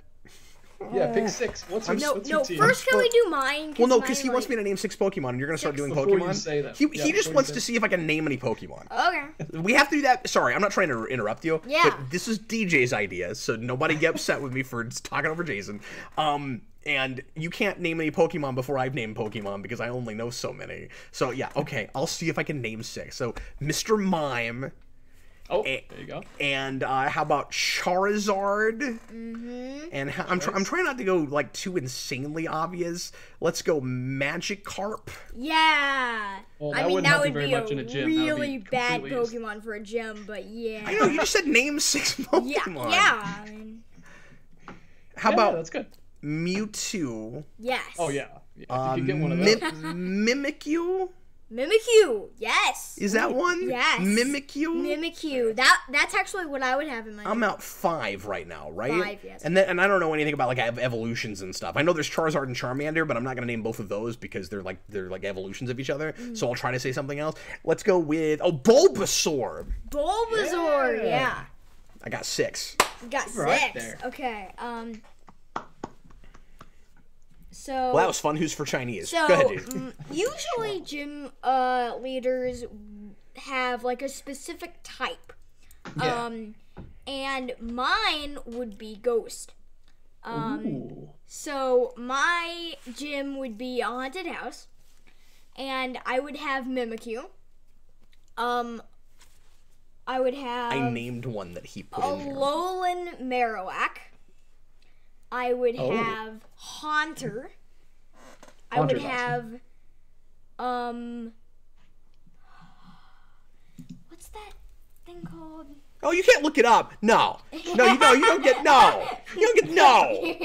Wait. He's looking it up. That's not fair. Cheater. Your dad did How this. long are you gonna hold this show up with research? It's right here. Time for a research montage. Okay, Chandelure. That's what it's called. Wait, there's a Chandelier Pokemon? Yes, and it's awesome. I like that. That's nice. Look, That's a cool It name. looks awesome. You're showing me like 6 Pokemon right now. It's all of them. It's all 6. Oh, that's cool. It does look like a chandelier. Look at that. That is cool. I have not seen that. I I'm haven't not up to either. date, Jason. To answer your question, I'm really good at the first couple generations. I can name all of them, but I have not kept up. There's too many these days. Give me the original 150 and maybe the Johto League, but yeah, I don't like the new stuff. And Decidueye would be my 6. Man, new Pokemon have cool names. Yeah, It's they like, do. what, Fancy. 4th or 5th generation? Pokemon have cool names. Yeah. Okay, so What about are Pichu? you done, or I mean, I know what Pichu is. Or are you have you named all the ones you want to name? Or Yes. okay, DJ, did you want to do this as well? I can. I don't know that I'll have fun. I don't have a theme like Jason has. I'll probably just pick my favorite ones. But big Gyarados fan. Had so many Gyarados cards. As a kid. Gyarados, yes. Oshimon says, by the way, welcome back. Oshimon's been here the last couple shows, and that was a name sweet. I didn't recognize before. So thanks for hanging out with us. Appreciate it. So Jason's gym would be the bane of my existence. Okay.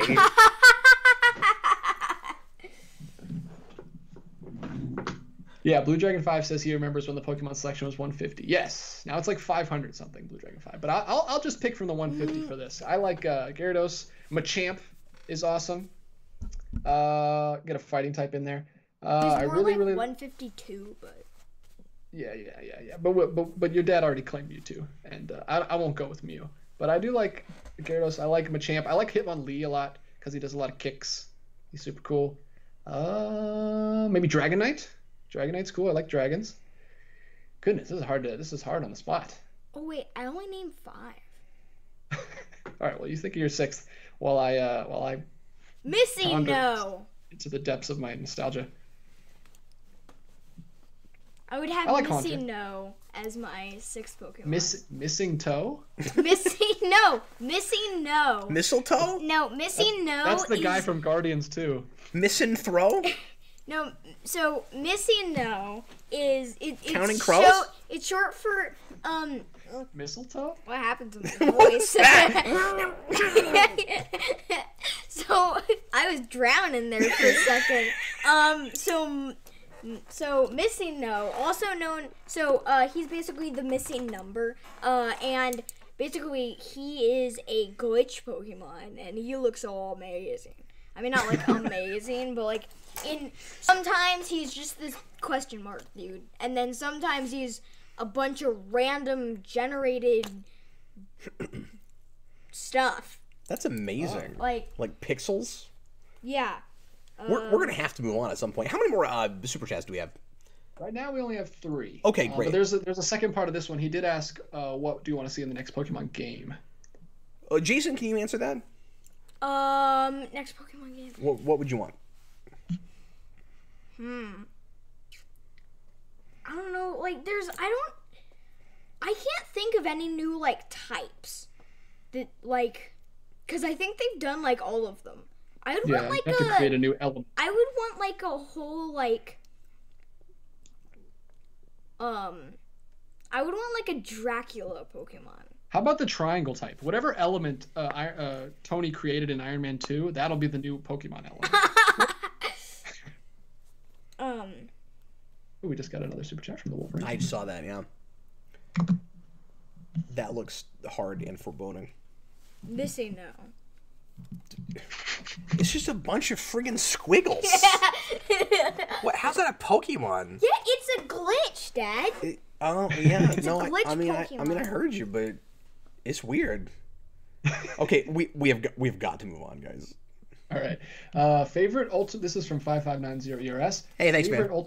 Favorite Ultimate Spider-Man story? Um, I'm assuming he means arc. Yeah. Arc, yeah. Of the ones that I have read so far, and I have read a few past what we posted so far, so there's still the 4 or 5 videos, I think, in the queue. Let me think a minute. Let me work my way back a little. Hollywood is up there. I really like that. I really like the minor spoilers. I'll try not to spoil too much. The second big, I mean, there's several Kingpin bits, but the second major Kingpin thing where we bring back Daredevil and several other heroes, like Luke Cage is in there and some other guys. That one's really good. We just recently reviewed that. I liked, it's weird, but I like how weird it is. I like their Clone Saga quite a bit. It's not my favorite, but it's in there. I liked it quite a bit. And I liked Carnage for the big giant surprise that I never in a million years would have thought they would do in that arc. It's nuts. So there's a few, but I think of those four, it's probably that Kingpin arc, and then because that's Eric's favorite, and I'm right there with him. It's amazing, and then I think it's probably Hollywood right after that. Sweet. Yeah, I'm so glad that Carnage twist wasn't spoiled for you. Oh, I got really lucky on that. Yeah, because you love symbiotes, and that's a great story that actually happens in a symbiote book. Great Maximum story. Carnage. I mean, Carnage itself is not like the best thing ever, but Yeah. the story itself. Bendis sometimes does some great things with stuff he does not care about. Must be nice. And he's Must not be good at nice to villains just anyway, be able to usually. be able to do Except for Kingpin. awesome stuff even when you're not trying or don't care. John Well, I know. Todd. I think he's in that particular case. He's working overtime. He's like, how can I make something out of this that I'll care about? So it's not like he makes. So he doesn't bother making the villain cool. He does something interesting with it, despite the stuff he doesn't care about. Yeah, that's true. Next one is from John Ty. Thoughts on people saying, since you like a piece of entertainment that the general public doesn't, that must mean your opinions are invalid on anything. Well, that's patently false. Clearly, you gotta give people. I've heard that, though. What's that now? I've heard that, though. Like, oh, we can't take you seriously. You like so-and-so or whatever, you know? Like, and that's not fair. That's not fair even if you think, even if you can't begin to see where they got where they are, or that they just must absolutely be wrong. Now, when we're talking about opinions of liking a thing or not, I don't think it's ever fair to come right out and go, you're wrong for liking a thing. I do think it is valid to go, I don't understand how you got there, or you're claiming these things, these story things, when we're talking specifically about fiction, I guess, were effective, and you're not able to back that up with anything. Why are you really finding that effective? Why does that, like, if it resonates with you on an emotional level where you can't articulate why, that's one thing, but if you're saying this is smart, or this is the way it should always be done, and you don't have good evidence to support why this is effective, then it's valid to go, I don't get that. Even if a person is straight up wrong about something, I don't mean I like this, just wrong about anything. It's not fair to dismiss them out of hand. There's lots and lots of reasons that happens. People are fluid. People are constantly, hopefully, changing and growing. And we get to different levels of maturity separately and differently. You can be very knowledgeable and think very thoughtfully and maturely even on one thing, and be a total child on something else. It happens, absolutely it does. And so don't dismiss people. Is my answer to that. We're all, I say this a lot, but we're all different people who come to where we do because of our experiences, because of our upbringings. There is some degree of genetics that probably plays a role. Even there's always that nature versus nurture question. Who knows why I'm all about pineapple and Austin can't stand it. He's wrong, but I don't hold it against him, and I'm not going to dismiss everything he says out of hand because he doesn't like my favorite food. Austin doesn't like pineapple? Every time I mention pineapple, he just does this. Like, he just loses it. What? That's one of the best fruits. I think so, too. But I'm not Pineapple gonna... and bananas. But if he recommends an unrelated food, I might still try it. You see what I'm saying? That's my goofy, stupid analogy there. Always food with this guy. Well, I have a reputation to uphold. Yeah, of course. Pineapple steaks. Wait, but you don't get... That worked on a couple of levels. That was layered. What's up, Jason? Yeah, most of my one-word jokes are very layered. Like pie. Parfaits. Right, yeah. 5590ERS. Do you wish Sega was still making consoles? Yes, absolutely, Yes. I do. Just giant mistakes that they made with the 32X and then the Saturn that led to their eventual demise, and the Dreamcast not doing the way as well as it should have. The Dreamcast is a glorious system. It is still wonderful today. It was amazing what everything looked like and how it felt on that system at the time, and it's crazy going back to it. There's so much great stuff that's still fun to look at on the Dreamcast. It was way ahead of its time. If Sega had stuck around, you would have more competition and you would have more innovation, I believe, in the business. You would have Nintendo and Sega doing what they both did through the 90s, where they're both innovating and trying out crazy experimental stuff. And I don't think that you would have fallen into the place we do now, where we have two real conventional systems, and I mean, there's some, not to say that nobody outside of Nintendo is doing any experimentation or innovating. PlayStation got us farther on the VR thing, but they weren't the only people working on that. You had the Oculus at the same time, and meanwhile you've got Nintendo working on all kinds of stuff that nobody else seems to care about. I don't think that would be true as much if Sega was still making consoles, and I don't think you'd be like, well, you've got your two, like, next gen mainstream consoles, and then if you want something a little different, or if you want like a kitty toy, you go over here to Nintendo. You'd either have two kitty toys, or you'd have two companies that were doing just like opposite sides of the earth, crazy experimental different things. And who knows where we'd be today technologically if Sega was still around, not just making software. Just Sega, if you just do not make your Sega Pluto or whatever cardboard. Do not make it out of cardboard. What are you talking please. about? What is that? Sega Pluto? I just don't know what you're talking about. I'm just saying random, like, whatever why would they make a system out of cardboard? Because that's what Nintendo's doing. He's talking about Nintendo's cardboard stuff. Okay, but you said the console. It's just, we're not making a console out of cardboard. I know, but okay. Stop making cardboard video games. Wait. You begged and pleaded me to buy you that. Oh, okay. Gotcha there. Yes. But the Labo thing, which we still haven't done, by the way, because it looked ultra gimmicky, and I figured you'd play with it for 5 minutes. Yes. Just say you're a child, Jason. Now, to be fair, that goes for everything. The Mario Kart thing does have cardboard stuff with it, and but it's not just cardboard. And like, I wish it wasn't cardboard. At some point, if you play with that stuff too much, it's gonna break. It's cardboard, and I don't know if you'll be able to replace it. So I don't like that. But what's your argument? I get I like it if it's made out of cardboard. I mean, but one, cardboard is flimsy. 2, did you see a goalpost move? Did you see that? Yeah. 2, Joy-Cons suck. Joy-Cons do suck. We can agree on that. Jason, you're on the internet now. You're not allowed to change your mind ever on things. You have to go with that. You hate cardboard now. Yeah, go back and look at my history with BVS. There's a lesson to be learned there. No, I'm completely kidding, by the way.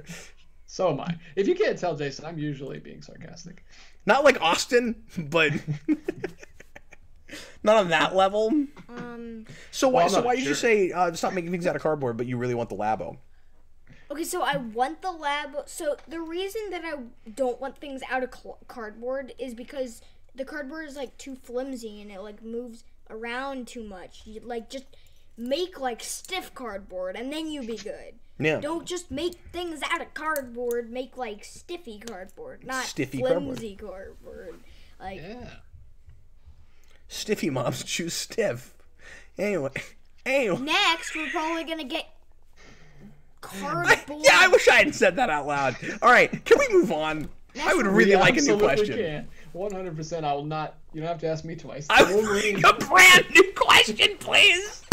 The Wolverine 1987 popular movie nitpicks you disagree with and are tired of hearing. For me, it's everyone saying that Marty's parents should have recognized him as the kid that they knew back in high school for a week. I was just trying to act out his question. I'm not making fun of your question. Yeah, I don't know, man. Boy, that's really tough being put on the spot, by the way. I know I've got some.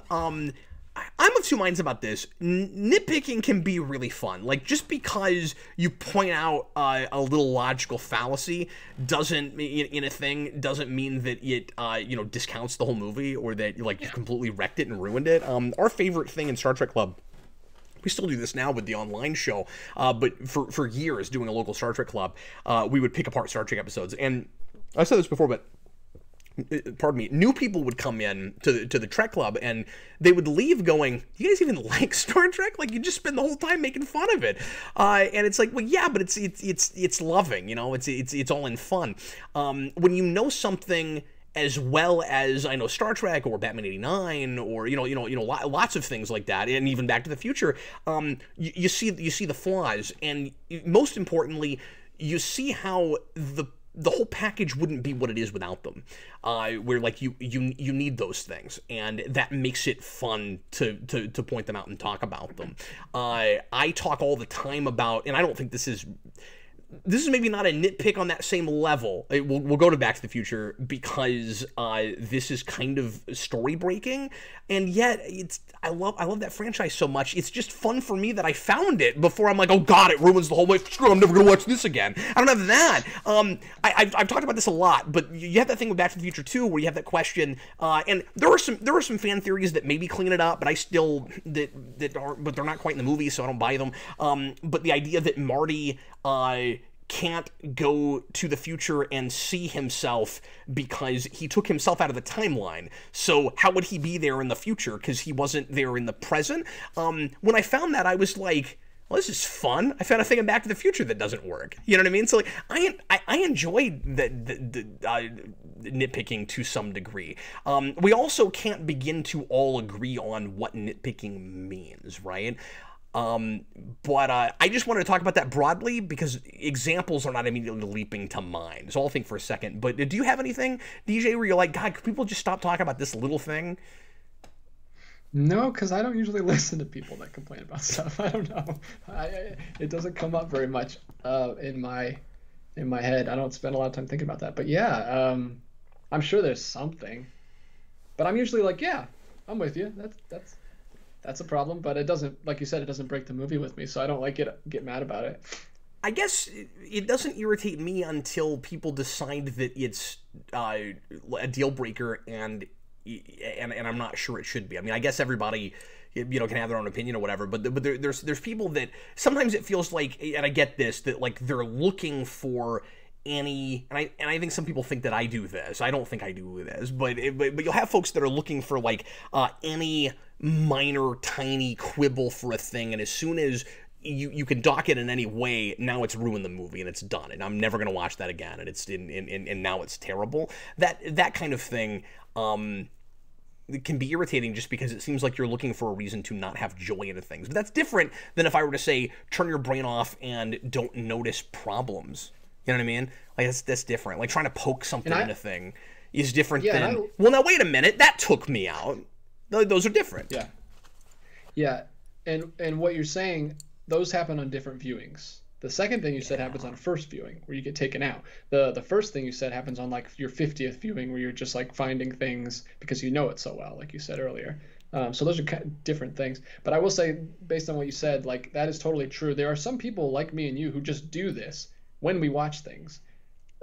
And there are some people that don't do it, and it can be annoying. My wife is one of them. When you just like picking things apart the whole time you watch the movie, and she's like, well, why are you watching this movie? And I'm like, because I'm enjoying it. She's like, so it can be, I understand people who don't do that and just kind of like let the movie take them on a ride and then think about it after the fact.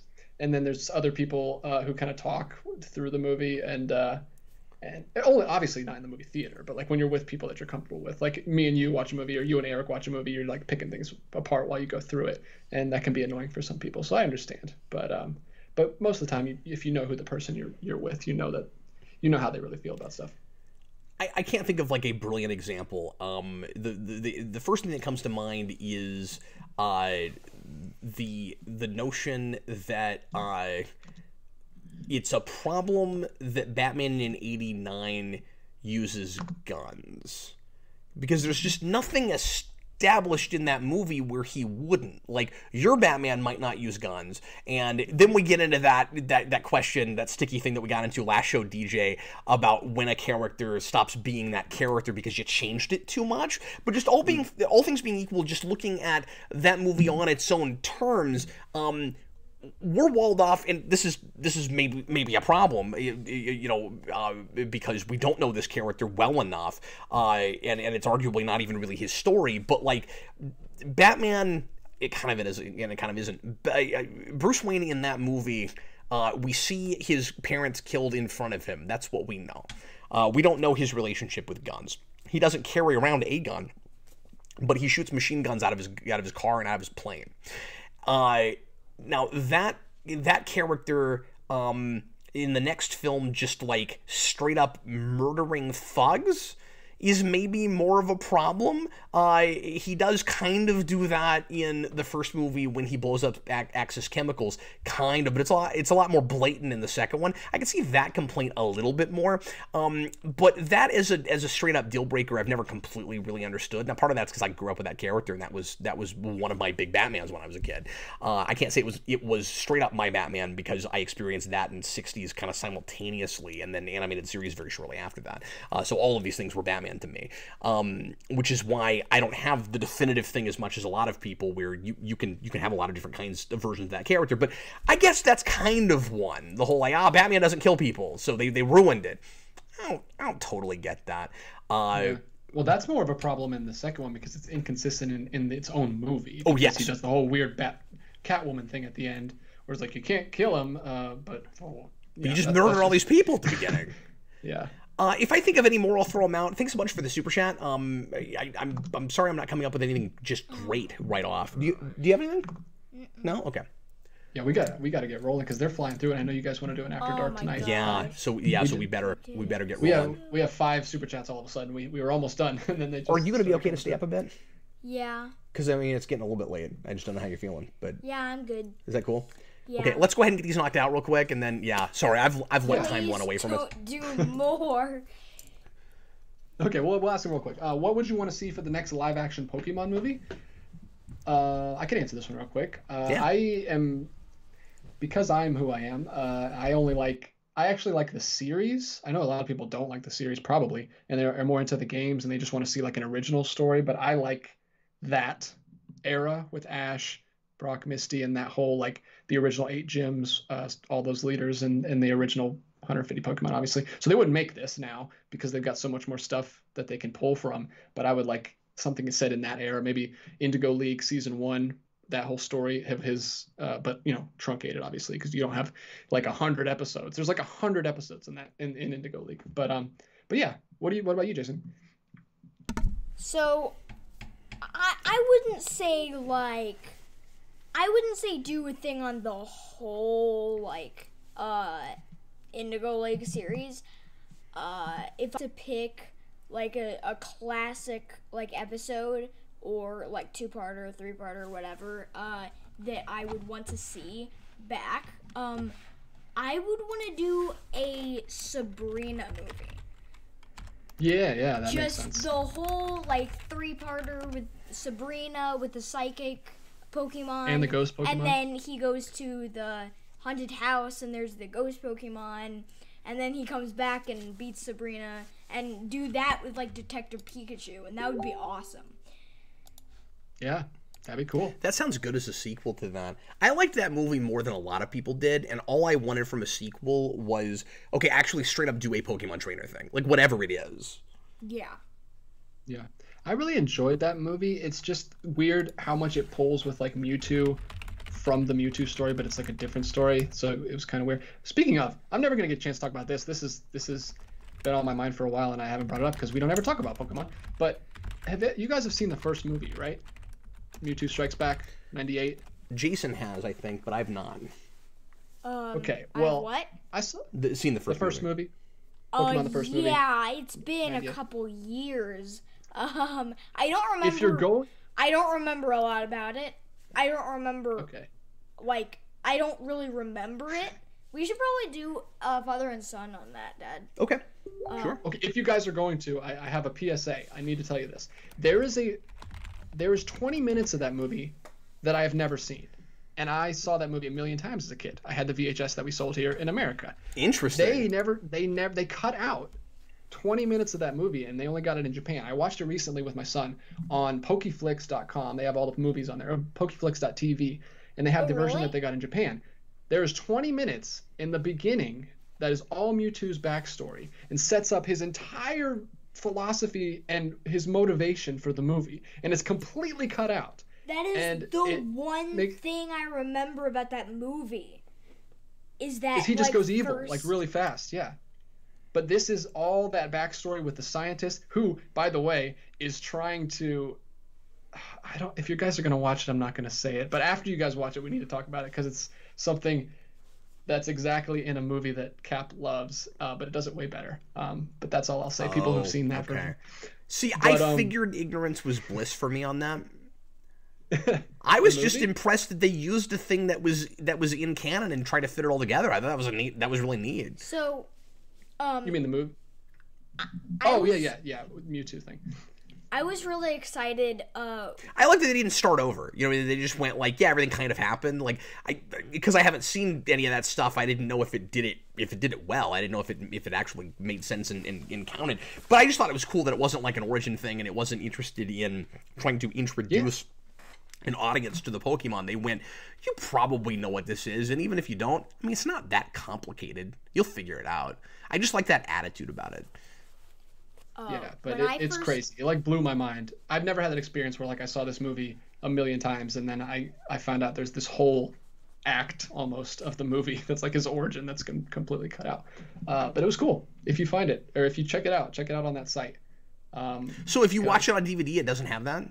It doesn't have it in America. Oh, I don't know if it's weird. But you're saying you have seen that board? I think. I don't know. I don't remember. It is clone Mewtwo as a fetus with 3 other clone fetuses that are not in the movie. I'm pretty sure. Okay, no, I haven't seen it. It's crazy. It's a crazy Japanese thing. But yeah. But the first time I saw Detective Pikachu, when I saw that first scene, I was super excited, and I was just like, okay, this movie is gonna be great, because the first thing you see is the beginning, like almost the exact beginning of the first movie. In Detective Pikachu? Yeah, in Detective Pikachu. Yeah. It's like the first scene. And I'm sure you geeked out about really that. Excited, yeah. So are we done with Super Chats, or is there anything else in there? We've got 4 more. Oh no, okay, I'm sorry. We've got to blow through these. All right, why is HBO Max confused on what it is, says DVID22. Which we've talked about quite a bit. We have talked about that, yeah. It's because it is. I mean, it's a lot of things. Some of it is legal. So, like it. I can't. I'm sorry. I'm having to go back to news from a few months ago now. There was some reason I think that it had to call itself that it had to get HBO in there. I don't know how much of that was just strategic. I know there was okay, I know there was a price point issue where because of contracts they had with cable companies, they had to charge more than they wanted to. So there may have been some right stuff in even the way they put it together too, but I'm fuzzy on that. I'm not totally sure. If they were able to do it any way they wanted to, I'm with you. It doesn't make sense that HBO is in that title because there's different like kinds of streaming services with HBO. It confused people as to what exactly it is. HBO is a brand. It means something to people. It's weird enough that it's got Sesame Street. Now it's got all these other things that also aren't like what you usually see on the HBO channel. It clearly hurt them in the long run a lot more so than it probably would have if they'd been able to just call it Warner's whatever. I hesitate saying plus because I want us to stop putting plus on everything. But yeah, it's hard to say why exactly all that happened. It's misbranded. It was a poor notion. Pulling it all together the way they did was a good idea, and I think overall it's a pretty good service. But yeah, that branding was a mistake for whatever reason they had to do it. Thoughts on pineapple pizza? I love it. I eat all the time. So Interesting. this has been going on for 10 minutes in the chat, and I was so like, I'm just like. Am I gonna lose subscribers over this Why? next comment? You're gonna lose me because I love pineapple. It's one of my favorite fruits. It's my everyone favorite was fruit just like, juice. I don't like pineapple But you don't like to put them on a pizza? I can't go with you there. That's all right. That's weird. Well, I needed the right combination is the thing, and you may not have this, but and I have mentioned this before. Most people put pineapple with Sauce. With ham on a pizza. Ham, yeah. Canadian bacon. You're jumping ahead of me. I discovered at Spoiler one alert. point that it tastes really good with sausage. And if you've never tried it that way, you may actually find yourself liking it that way, assuming you like pineapple in the first place. I think for a lot of people, it's a texture issue. So even if you like pineapple already, it feels weird in your mouth to have a kind of slimy fruit at the same time as you're having cheese and everything else and crust and everything that's in a pizza. I think that turns a lot of people off to it. And also just there's not a lot of other toppings that are sweet like that you put on a pizza for me, in the middle of tomato sauce. Yeah, for me, it's a flavor thing. It's like I don't want sweet juice from a fruit when I'm eating a savory thing. That's why I can't get past it. But a lot of people love it. My dad used to love it. Used to get it all the time, and I wouldn't eat it. Well, and I started eating that very, very young, so I think pineapple pizza is like Power Rangers. You're just not going to get it if you start at 36, But if you started at like 12 or 10, you may be into it. Please join Rotten Tomatoes, and when the next Power Rangers movie comes out, say it's like pineapple pizza. It's just like pineapple pizza. You're not going to get it if you didn't start when you were 10. That's a perfect review of Power Rangers. T-Edge1, what is the best and worst biopic? You're my favorite show. So wait, why did I betray everybody? Just because I said I like pineapple on a pizza? Well, deal with it. I mean, I like what I like. I don't know what to tell you. I know people are just being funny. I've never understood this whole like turn against people because they don't eat the food you like. I've never understood that. Like, there's nothing more subjective than taste buds. Yeah, you can't help it. It's literally like involuntary. Yeah, you really can't. I mean, because it's a lot easier to track your influences when it comes to your interest and lack of interest in fiction and things. It's a lot harder to track that with food. Where you're like, I put it in my mouth and I spit it back out. I don't know what to tell you. It's based on what my parents fed me as a baby. I can't do anything about it. Yep.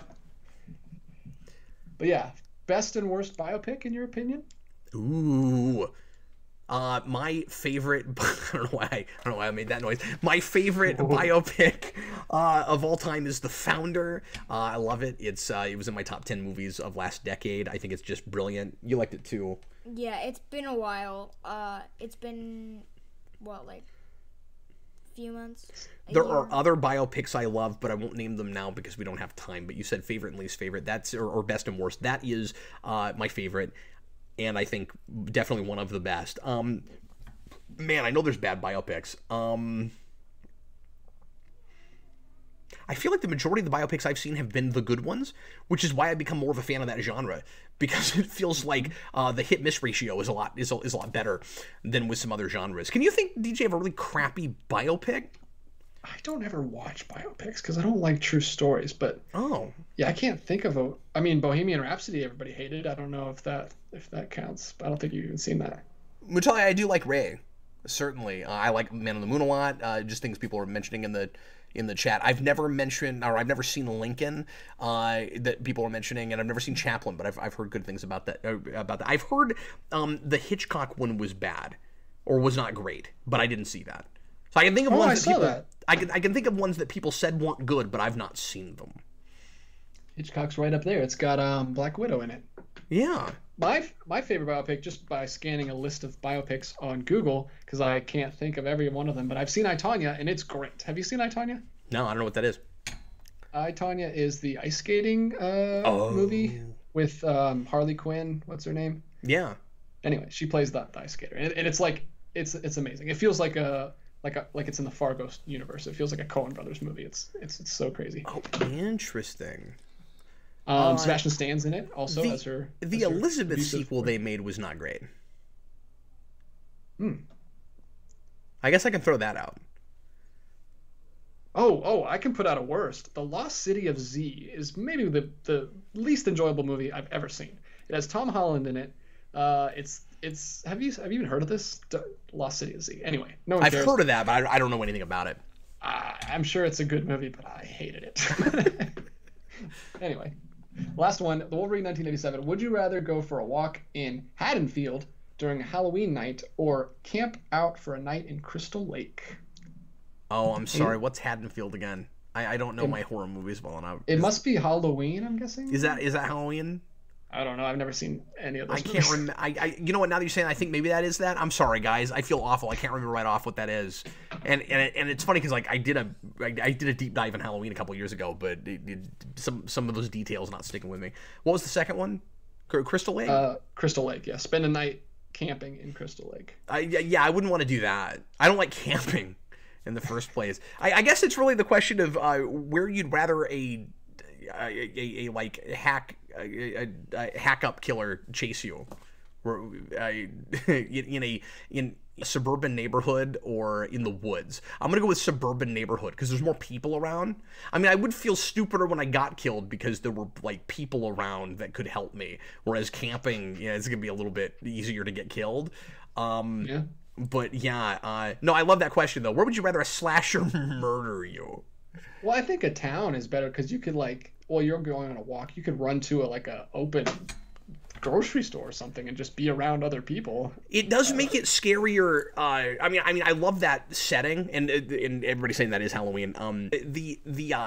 That setting gets more unnerving potentially because in a situation where he's able to hide where nobody sees him, so you're scared for your life and you're running, hoping that you don't get killed, and nobody knows that this is even happening to you. And so like it's worse when it's almost like you're living in a different dimension right then from everybody else. It's way worse, right? Yeah. Halloween. And now you got me wanting to watch that again. All right, well that is it. We made it through. All right. Well, thanks a lot for watching, everybody. I was super long-winded tonight. I apologize that we went as late as we did. I usually don't do that when we do an After Dark. I guess I was in two minds because I had it in my head we weren't doing an After Dark, but I had decided we were doing one. So Jason and I are going to come back at least for a little while if you're still up for it. Yeah. Do you think you can handle it? I can probably handle it for like an hour. Yeah. We're not going to go any longer than that. Okay. We may not promise a full hour this time if people understand that, but we're going to come back and do a little bit of video game trivia that Jason's written, and we're going to do some karaoke songs, and we're just going to wing it. We're just going to, I mean, that's what we always do, but we have no plan for this. So we're just going to hang out, and we're going to sing some songs, and we're going to do some trivia. Come back with us if you feel like staying up a little bit later. Once again, patreon.com/geekvolution if you're not already signed up, and we will put out an email here in a few minutes. We're going to take about a 15-minute break, maybe, about 15 minutes. We'll come right back, and I hope everybody had a good time. I know I did, and thanks for hanging out with us, Jason. Yeah. DJ, appreciate you as always, buddy. Thanks. Yeah, I love being here. We will be back in just a little bit for everybody that wants to stick around. And in the meantime, thanks a lot for all your questions. They were wonderful tonight. We sure appreciate it. And thanks for all your support. I'm Captain Logan. That's Jason. I almost said DJ. I was Jason. That was DJ over there. And, well, yeah. Oh, not over there, but, like, when you're watching this, he's over there. Like, over there. Later, folks. Bye.